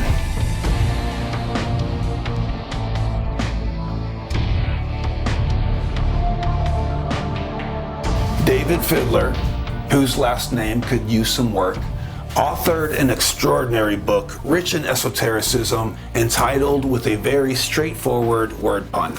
In Jesus Christ, Son of God, he writes, "We are constantly surrounded on all sides by a remarkable tapestry of natural forms and ideas.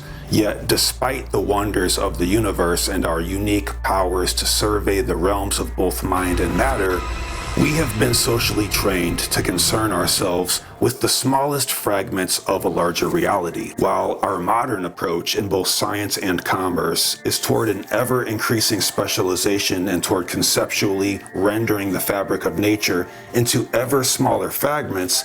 The approach in the ancient world was different.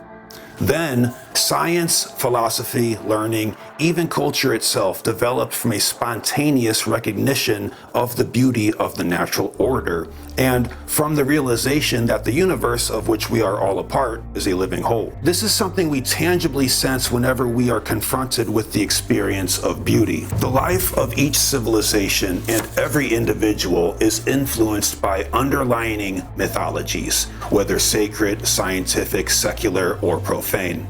In our century, psychology has shown that those who do not believe that their lives are shaped by an underlying mythology are always the ones who are most captivated by its spell.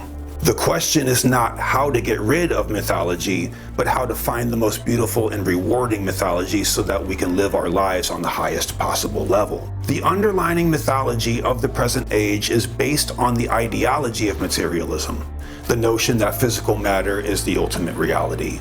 This unstated yet dominant premise gives birth to a cultural ethos which is devoted to creating, for the most part, efficient workers and consumers, rather than encouraging the quest for deeper insight. In the beginning, there was the Word. Simpler times indeed. Or so we thought. Because turns out, the Bible doesn't say that. And like any simulacrum, it's complicated. Fret not, though. After getting down from the roof, Fiddler goes on to dropping straight bars.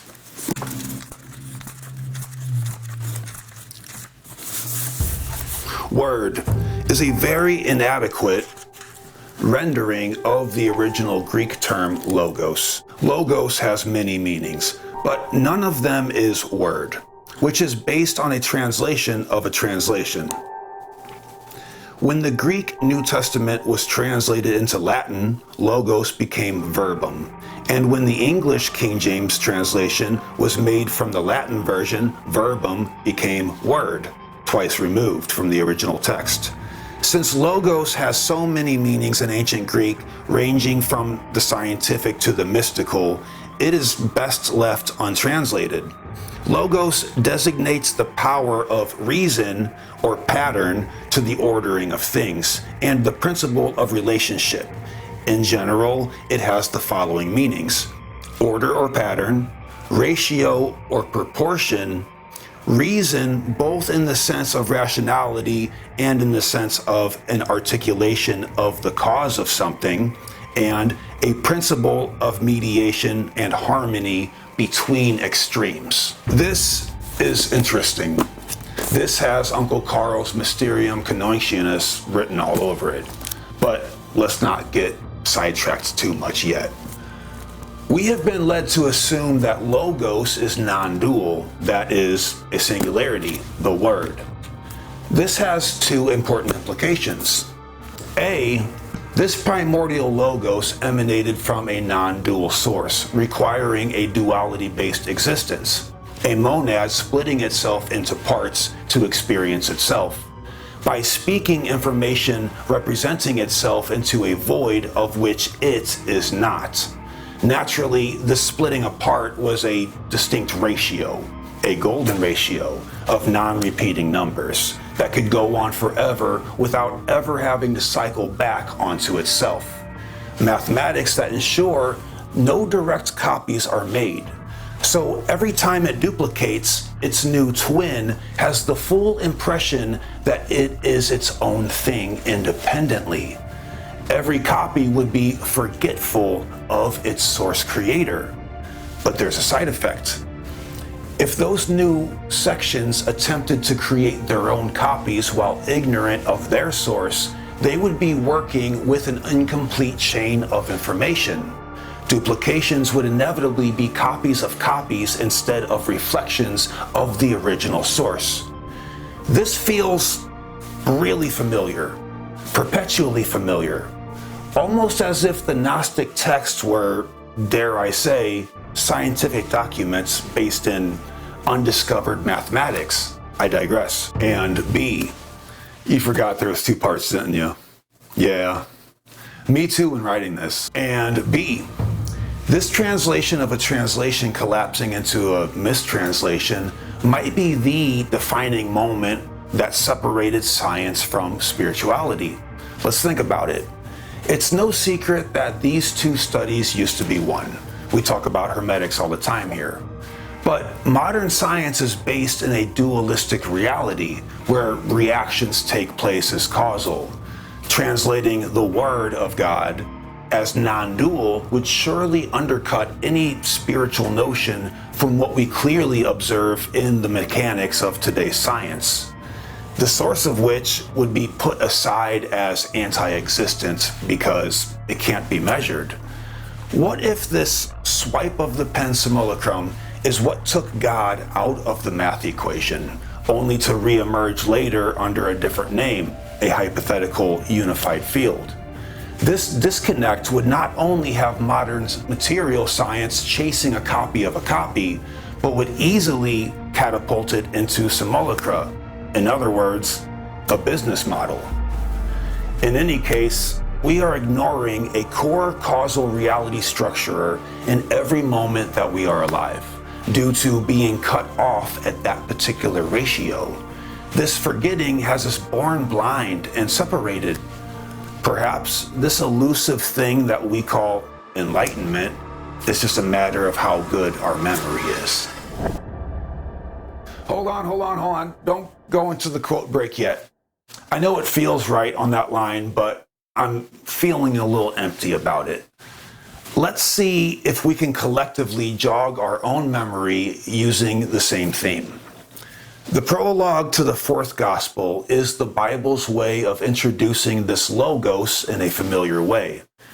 Jesus Christ, our main homeboy JC, is said to be the embodiment of this, and he himself insists that we ourselves can remember as well. Turn with me now in your Bibles to John 1 through 18, and let's replace the word and world with their original Greeks, logos and cosmos. In the beginning was the Logos, and the Logos was with God, and the Logos was God. He was in the beginning with God. All things were made through him. In him was life, and the life was the light of men. And the light shines in the darkness, and the darkness comprehended it not. So right there we have the Logos is just itself. There was a man, one sent from God, whose name was John. This man came as a witness to bear witness concerning the light, that all might believe through him. He was not himself the light, but was to bear witness to the light. It was the true light that enlightens every man who comes into the cosmos. He was in the cosmos, and the cosmos was made through him, and the cosmos knew him not. So right there we have the mission of the Logos. As many as received him, he gave power of becoming sons of God to those who believe in his name, who were born not of blood, nor of the will of the flesh, nor of the will of man, but of God. And the Logos was made flesh. Going in here, we have the Logos incarnate. It goes on. The Logos was made flesh and manifested among us. John bore witness concerning him and cried, "This was he of whom I said, he who is to come after me, he has been set above me, because he was before me. Of his fullness we have all received grace for grace. For the law was given through Moses, grace and truth came through Jesus Christ." You'll notice that this had 3 steps, so to speak. 1, the Logos just is. 2, the Logos has a goal or a mission. And 3, the Logos incarnates itself into flesh to accomplish that mission. It should go without saying that this 3rd one is where we get a little tricky. Like, well, what are we supposed to do with this amnesia, right? Okay, now let's slap on the quote break. I'll see you in a minute.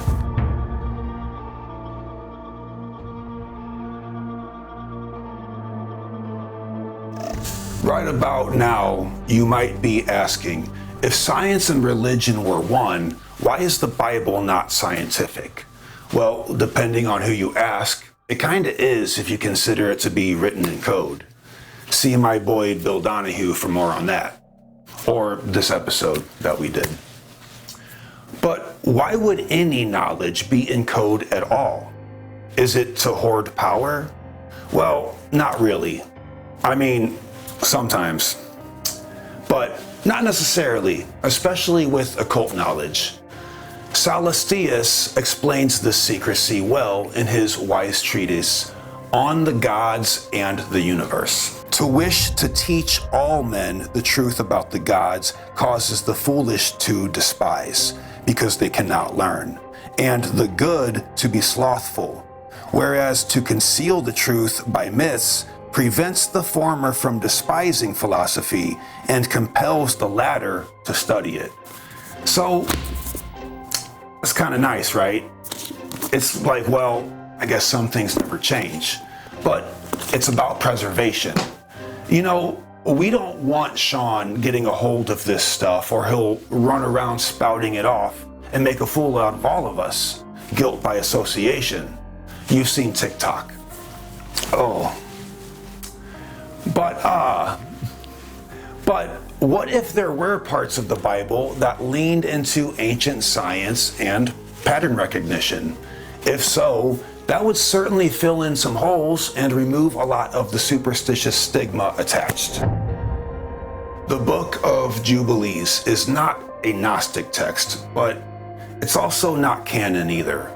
In it, a mysterious, undescribed being called the Angel of the Presence narrates it directly to Moses, one of many beings who test and tamper with people on earth with God's permission to serve heaven's greater plan.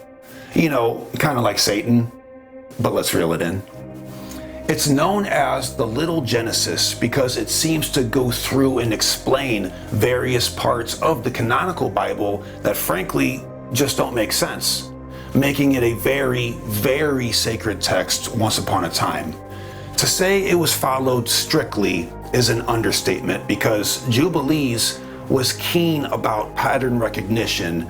The pattern recognition needed to line up with natural law, seen as divine order. For example, time. Jubes was all about those sevens, and for good reason. It fits the true solar year.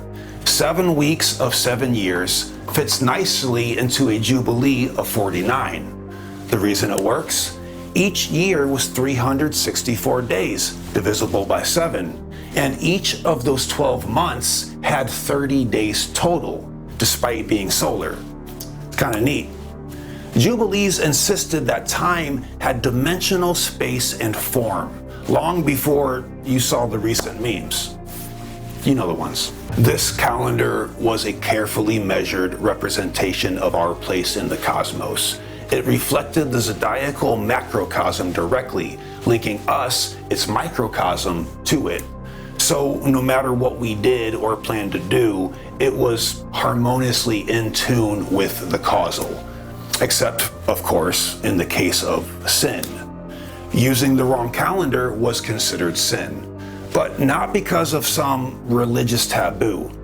It was said that life on Earth should be in sync with the heavens in order to harmonize. To jive correctly, human people needed to be little microcosmic heavens, a true reflection of it. There are many complex layers in this multifaceted cosmos. Angels, who are each responsible for particular forces of nature, just want to keep things tidy. Basically, what we now call sin wasn't about God liking or disliking things. He didn't have silly preferences and favorites like we are taught. That never made sense anyway. Sin in Jubilees was a term for wavering from the mathematical ordering of life's pattern. Think of your body and all of its complex components working together to make you all good. You wouldn't want any wavering in there either. After all, that's the definition of disease. Speaking of disease, it's commonly known that many potential foods were forbidden. In Jubilees, swine, camels, rabbits, reptiles, fish without scales, and any creature already dead, carry on, were a no-no. This isn't superstition to a dietitian, as all of those animals are prone to deliver parasites to humans. Also, eating bugs was forbidden, so we'll have to bring that up, when the time comes. This all makes sense if you consider that sin, as they say, is what separates us from God. So-called sin has always been a barrier between us and heaven, the garden, unification, liberation, all that. We aren't guilty of being bad, but instead just out of tune, off kilter with the divine ratios, cattywampus, if you will. So, what's the problem with Jubi anyway? Well, its removal was due to a rabbinical attempt to unite everyone under one religion, their religion. This is obviously before our main OG JC stepped in and went all Highlander on their ass. Gang shit. You see, Judaism kept track of time with a lunar calendar, kinda Simulacra-ish, but when uniting people, the calendars are gonna have to be all synced up. So Jubilees was tossed due to its direct solar orientation. Moving forward, every damn demiurgious human leader in history wanted to add their personal view of time to the mix by creating their own calendar based off the previous. The result is another simulacrum at the very core of our time management, with 28, 30, and 31 day months, leap years, daylight savings, this and that. In fact, the prefixes sept, oct, nav, and dec literally mean 7, 8, 9, and 10, not 9, 10, 11, and 12. Thanks, Julius. The point is, after so many copies of copies, we can no longer even see the original. So an attempt to switch back to a steady solar calendar would cause absolute disorder. But damn, because the sun was and is synonymous with source, symbolically and scientifically. Aligning with it is a surefire way to stay in tune and in harmony with the above mentioned ratios. We see because of it, we get all of our happiness brain chemicals from it. We look fine as hell because of it. Our pineal gland activates when our body catches it. In fact, Everything we eat is a product of sunlight, something that really should never be replaced with any simulacrum. But here we are, strolling down the aisle of Walgreens, picking out our favorite fruits and veggies. Now that, my friends, certainly would have been a sin.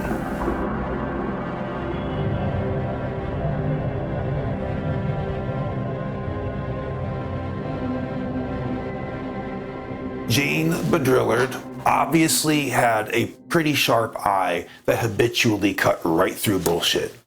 This makes it really hard to ignore his wild claim that the Gulf War never took place. As said in his book, The Gulf War Never Took Place.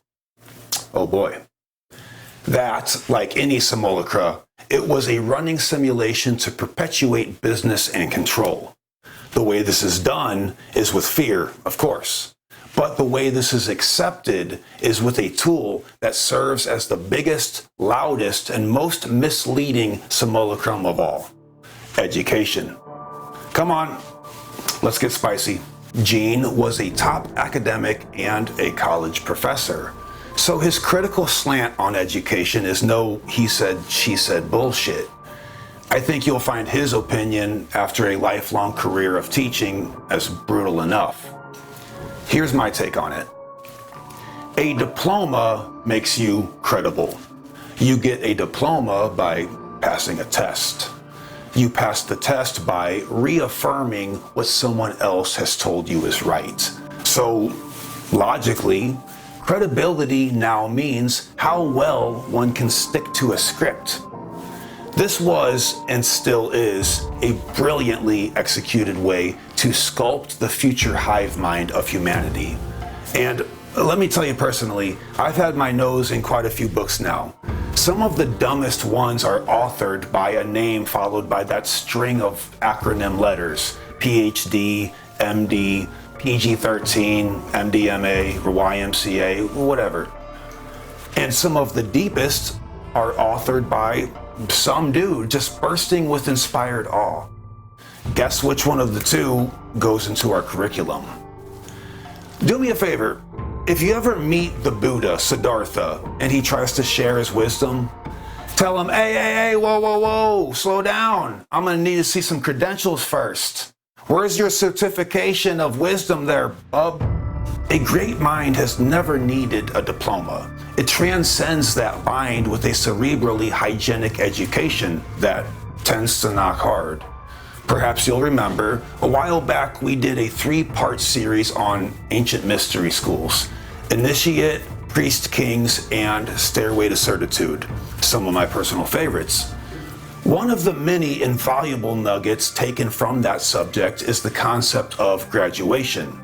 That term, with its capital G, used to have very important meaning. It meant a self-certitude in respect to the greater good.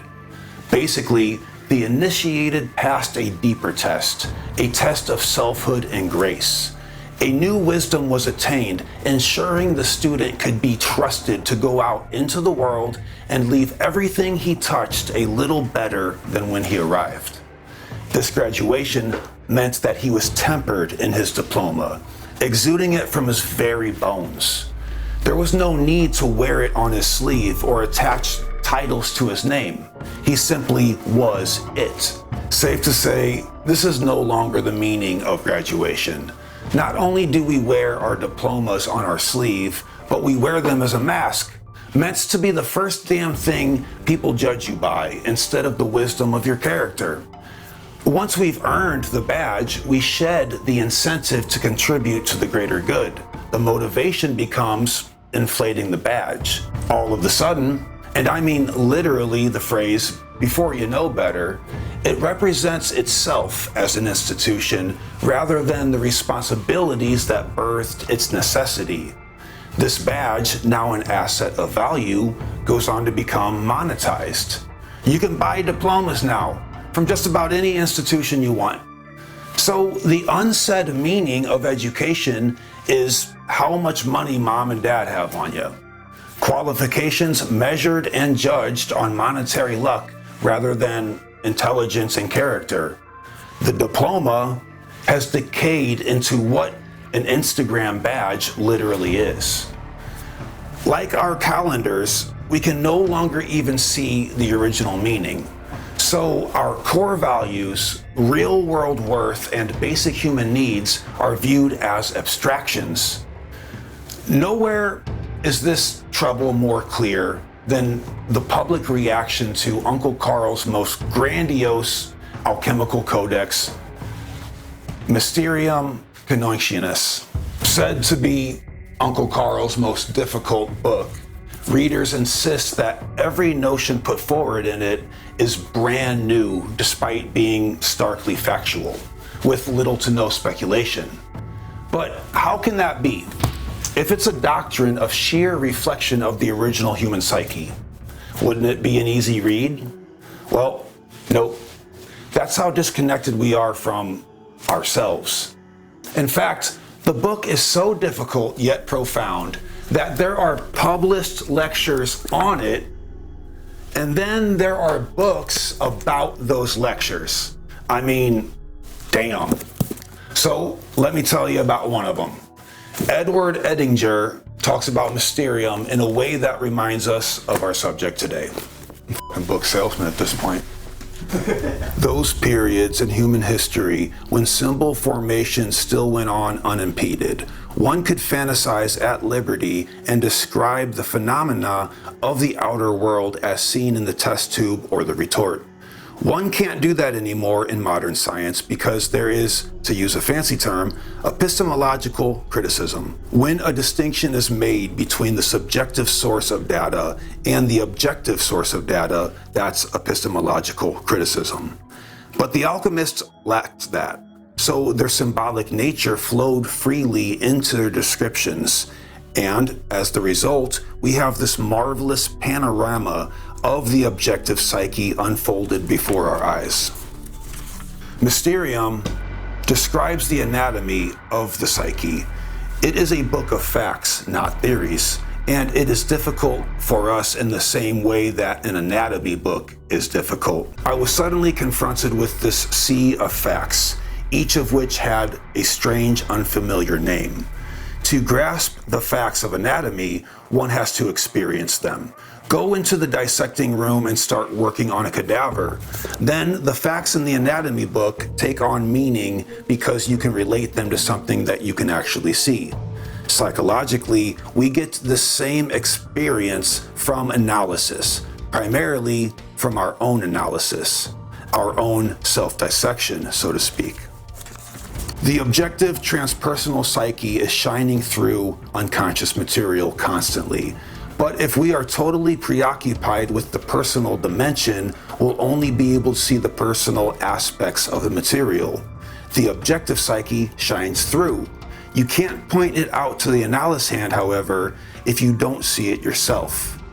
That's one of the great values of studying this material, alchemy. You learn to see the imagery of the objective psyche. Do not identify with them personally. Not so easy when the conflict is raging inside you. If you manage to do it, it changes the whole situation drastically and changes you. By disidentifying from it, a psychological situation is set up in which a third, reconciling possibility can emerge, and often does. It doesn't have any room to emerge, however, until the ego has ceased to identify with the conflict. Let's clarify right there that this is not to be confused with solipsism. It's not all in your head, but instead a psychological process that is directly entangled with the outer world. Alchemical manuscripts make this easy if we understand the language of the symbolic. Ed, our living simulation of Uncle Carl, elaborates on one in particular. This is a very interesting image that grows on you as you reflect on it. If, for instance, we think of it as a photograph of the sun in its 4 stations of the yearly cycle, we must ask who could have possibly taken this photograph. It would have to be a quadruple time-lapse photograph, wouldn't it?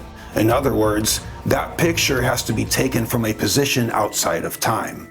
Now, time and space are categories of consciousness. They do not apply to the unconscious. It is an illustration of the fact that opposites are transconscious. Here, they are pictured in a setting that is trans-temporal, beyond the categories of space and time. Kind of like our logos. The same emerges from Eastern Mandalas, where self is the circle or point in the center, and the outer temporal world surrounding us is represented by squares with right angles. Right angles that end in a sharp point, just like our triangular Mercurius figures, aiming to pierce through the psychological dams that we have built within, and flood the mortal mind with a deluge of original primordial muscle memory, begging the question, can we remember who we are?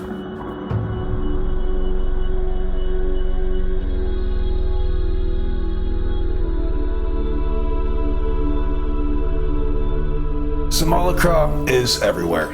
And like a fish first finally noticing water, once you see it, you can't unsee it. There are famous people who are famous because of their fame. As Gene B said it, publicity has become its own commodity. Technology serves up adventure to keep us from realizing our own hero's journey. Advertising is no longer about a product, but its own image, the ad itself. Science studies result, not the causal, just like medicine treats symptoms, not the cause. And social media, like modern academia, replaces our basic psychological needs. We have no one to blame but ourselves.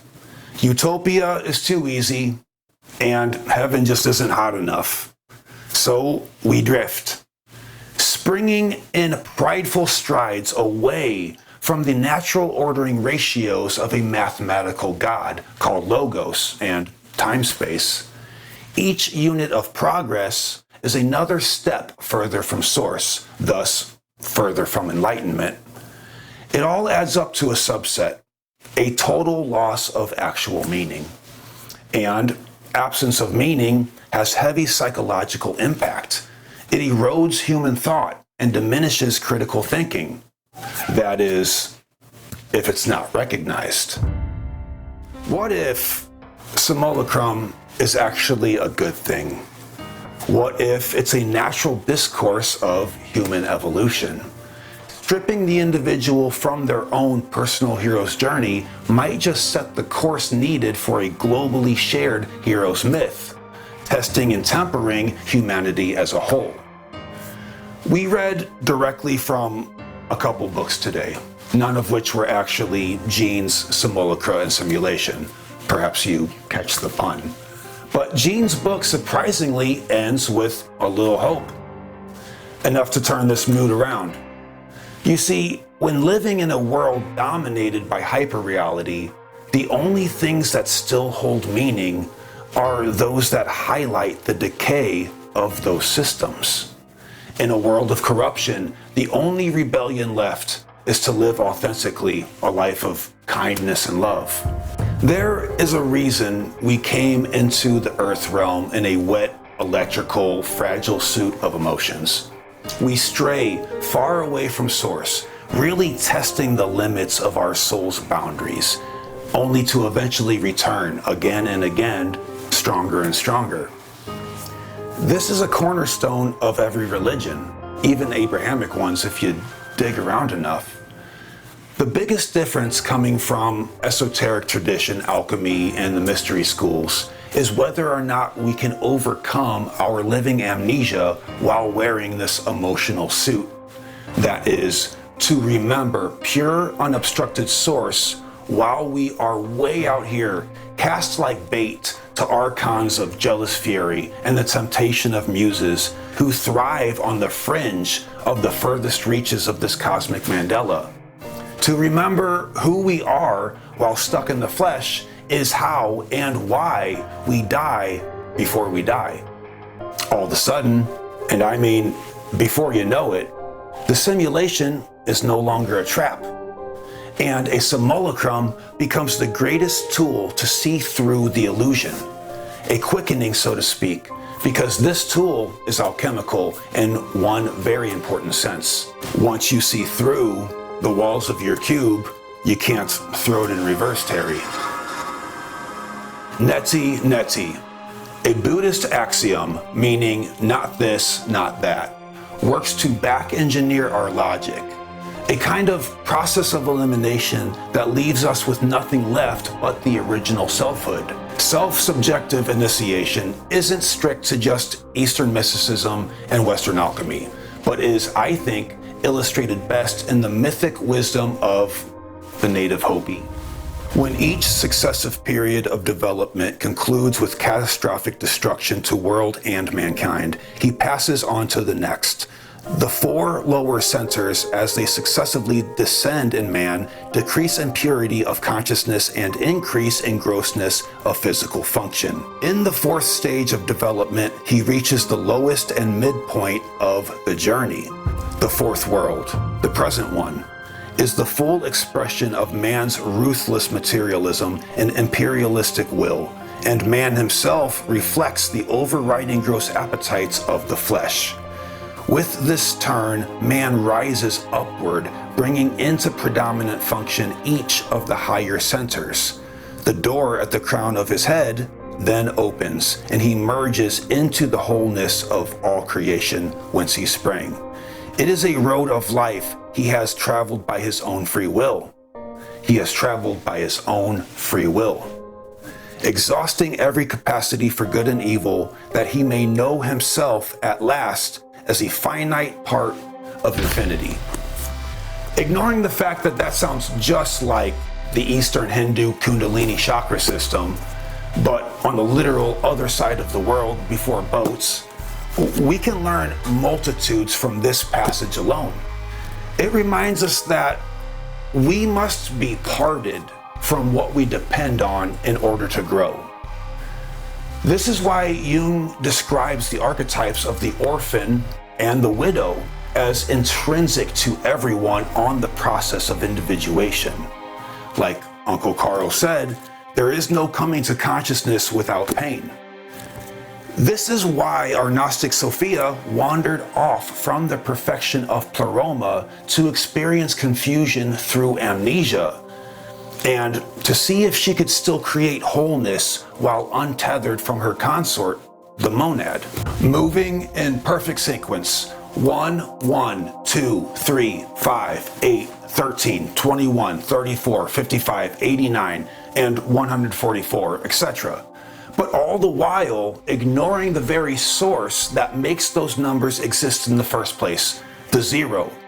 The reason for Phi's infinite compounding growth is built into itself as an unquenchable thirst to return to zero. It is a living and evolving reaction springing from the absence of the zero, or rest. And this is where Simulacra can really sneak up on you, as either A, existentially terrifying, or B, as a beacon of hope.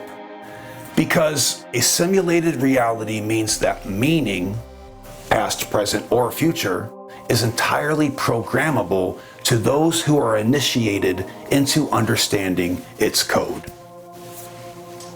Is that a stretch? You want proof, don't you?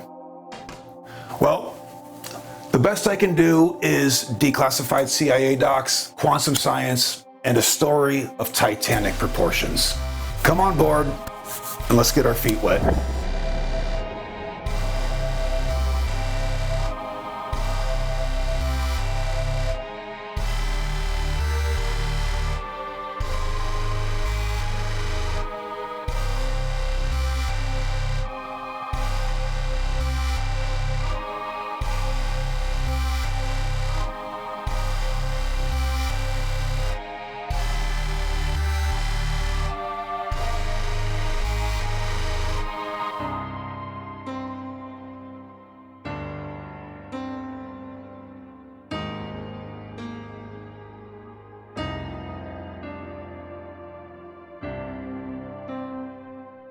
Itzhak Bentov discovered new physics indicating rest is synonymous with perpetual energy, that zero and infinity are just front and back to the same coin, a coin with no boundaries in space and no restrictions in time, a coin that paradoxically fits right in your pocket, and we are all carrying the same currency. We'll come back to that. The Titanic, an unsinkable ship and a symbolic icon of ironic disaster. If you know the story of the Titanic, you don't. Because this event, like Gene's Gulf War, never took place. The egregious lore of the Titanic is alive and sustained by our frames of belief, like a demiurge god that eats mass worship, i.e., required recognition to exist in the first place. The things we believe in become real, living and eating entities, born from us, but live just outside of our familiar biological experience, space-time. Okay, now hold that thought too. The double slit experiment and measurement problem showcases undeniable retrocausality in a seemingly impossible result known as the delayed choice paradox. Basically, particles behaving in the past are intrinsically influenced by future controls. Future controls imposed by human activity, measuring, weighing, counting, fiddling, all that stuff. This is confusing to our logic even in a controlled lab. It's extra confusing when it happens in the real world. Just hold on, juggle that one too. Home stretch, baby. You've heard of several real-world impossible coincidences, like the weird parallels between President Lincoln and Kennedy, the old comic book of a face on Mars drawn decades before it was discovered, the adventures of Baron Trump, all that stuff. Theories ignite wildly because of these strange happenings and might lead to real conspiracy. I don't know. But what is for damn certain is that 14 years before the Titanic sank, there was a book about it. A book called Wreck of the Titan. A book that accurately runs through the events of the Titanic, down to the very location. It not only told the future, but is more accurate than the blockbuster movie that works as its cover story. Because the Olympic, known as the Titanic, sank with particular passengers on board who were on their way to audit the central banking system hell-bent on taking over the New World. Those who profited from and were in cahoots with the new central bank canceled their tickets to board the ship last minute before anyone could notice. Thus, the new central bank never caught hands from those potential checks and balances and is now running wild in this house without our notice, much less our permission, with a dollar that we don't remember the original meaning of. The Hopi warned us about this. Greed and corrupt power over human life. Something the movie didn't touch on. But the book, well, it's the moral of the story. The meaning of the original story. A story that has since been widely erased and replaced with a captivating simulacra. A story we can all learn from as a unified species with amnesia. That is, if we can ever get our memory back.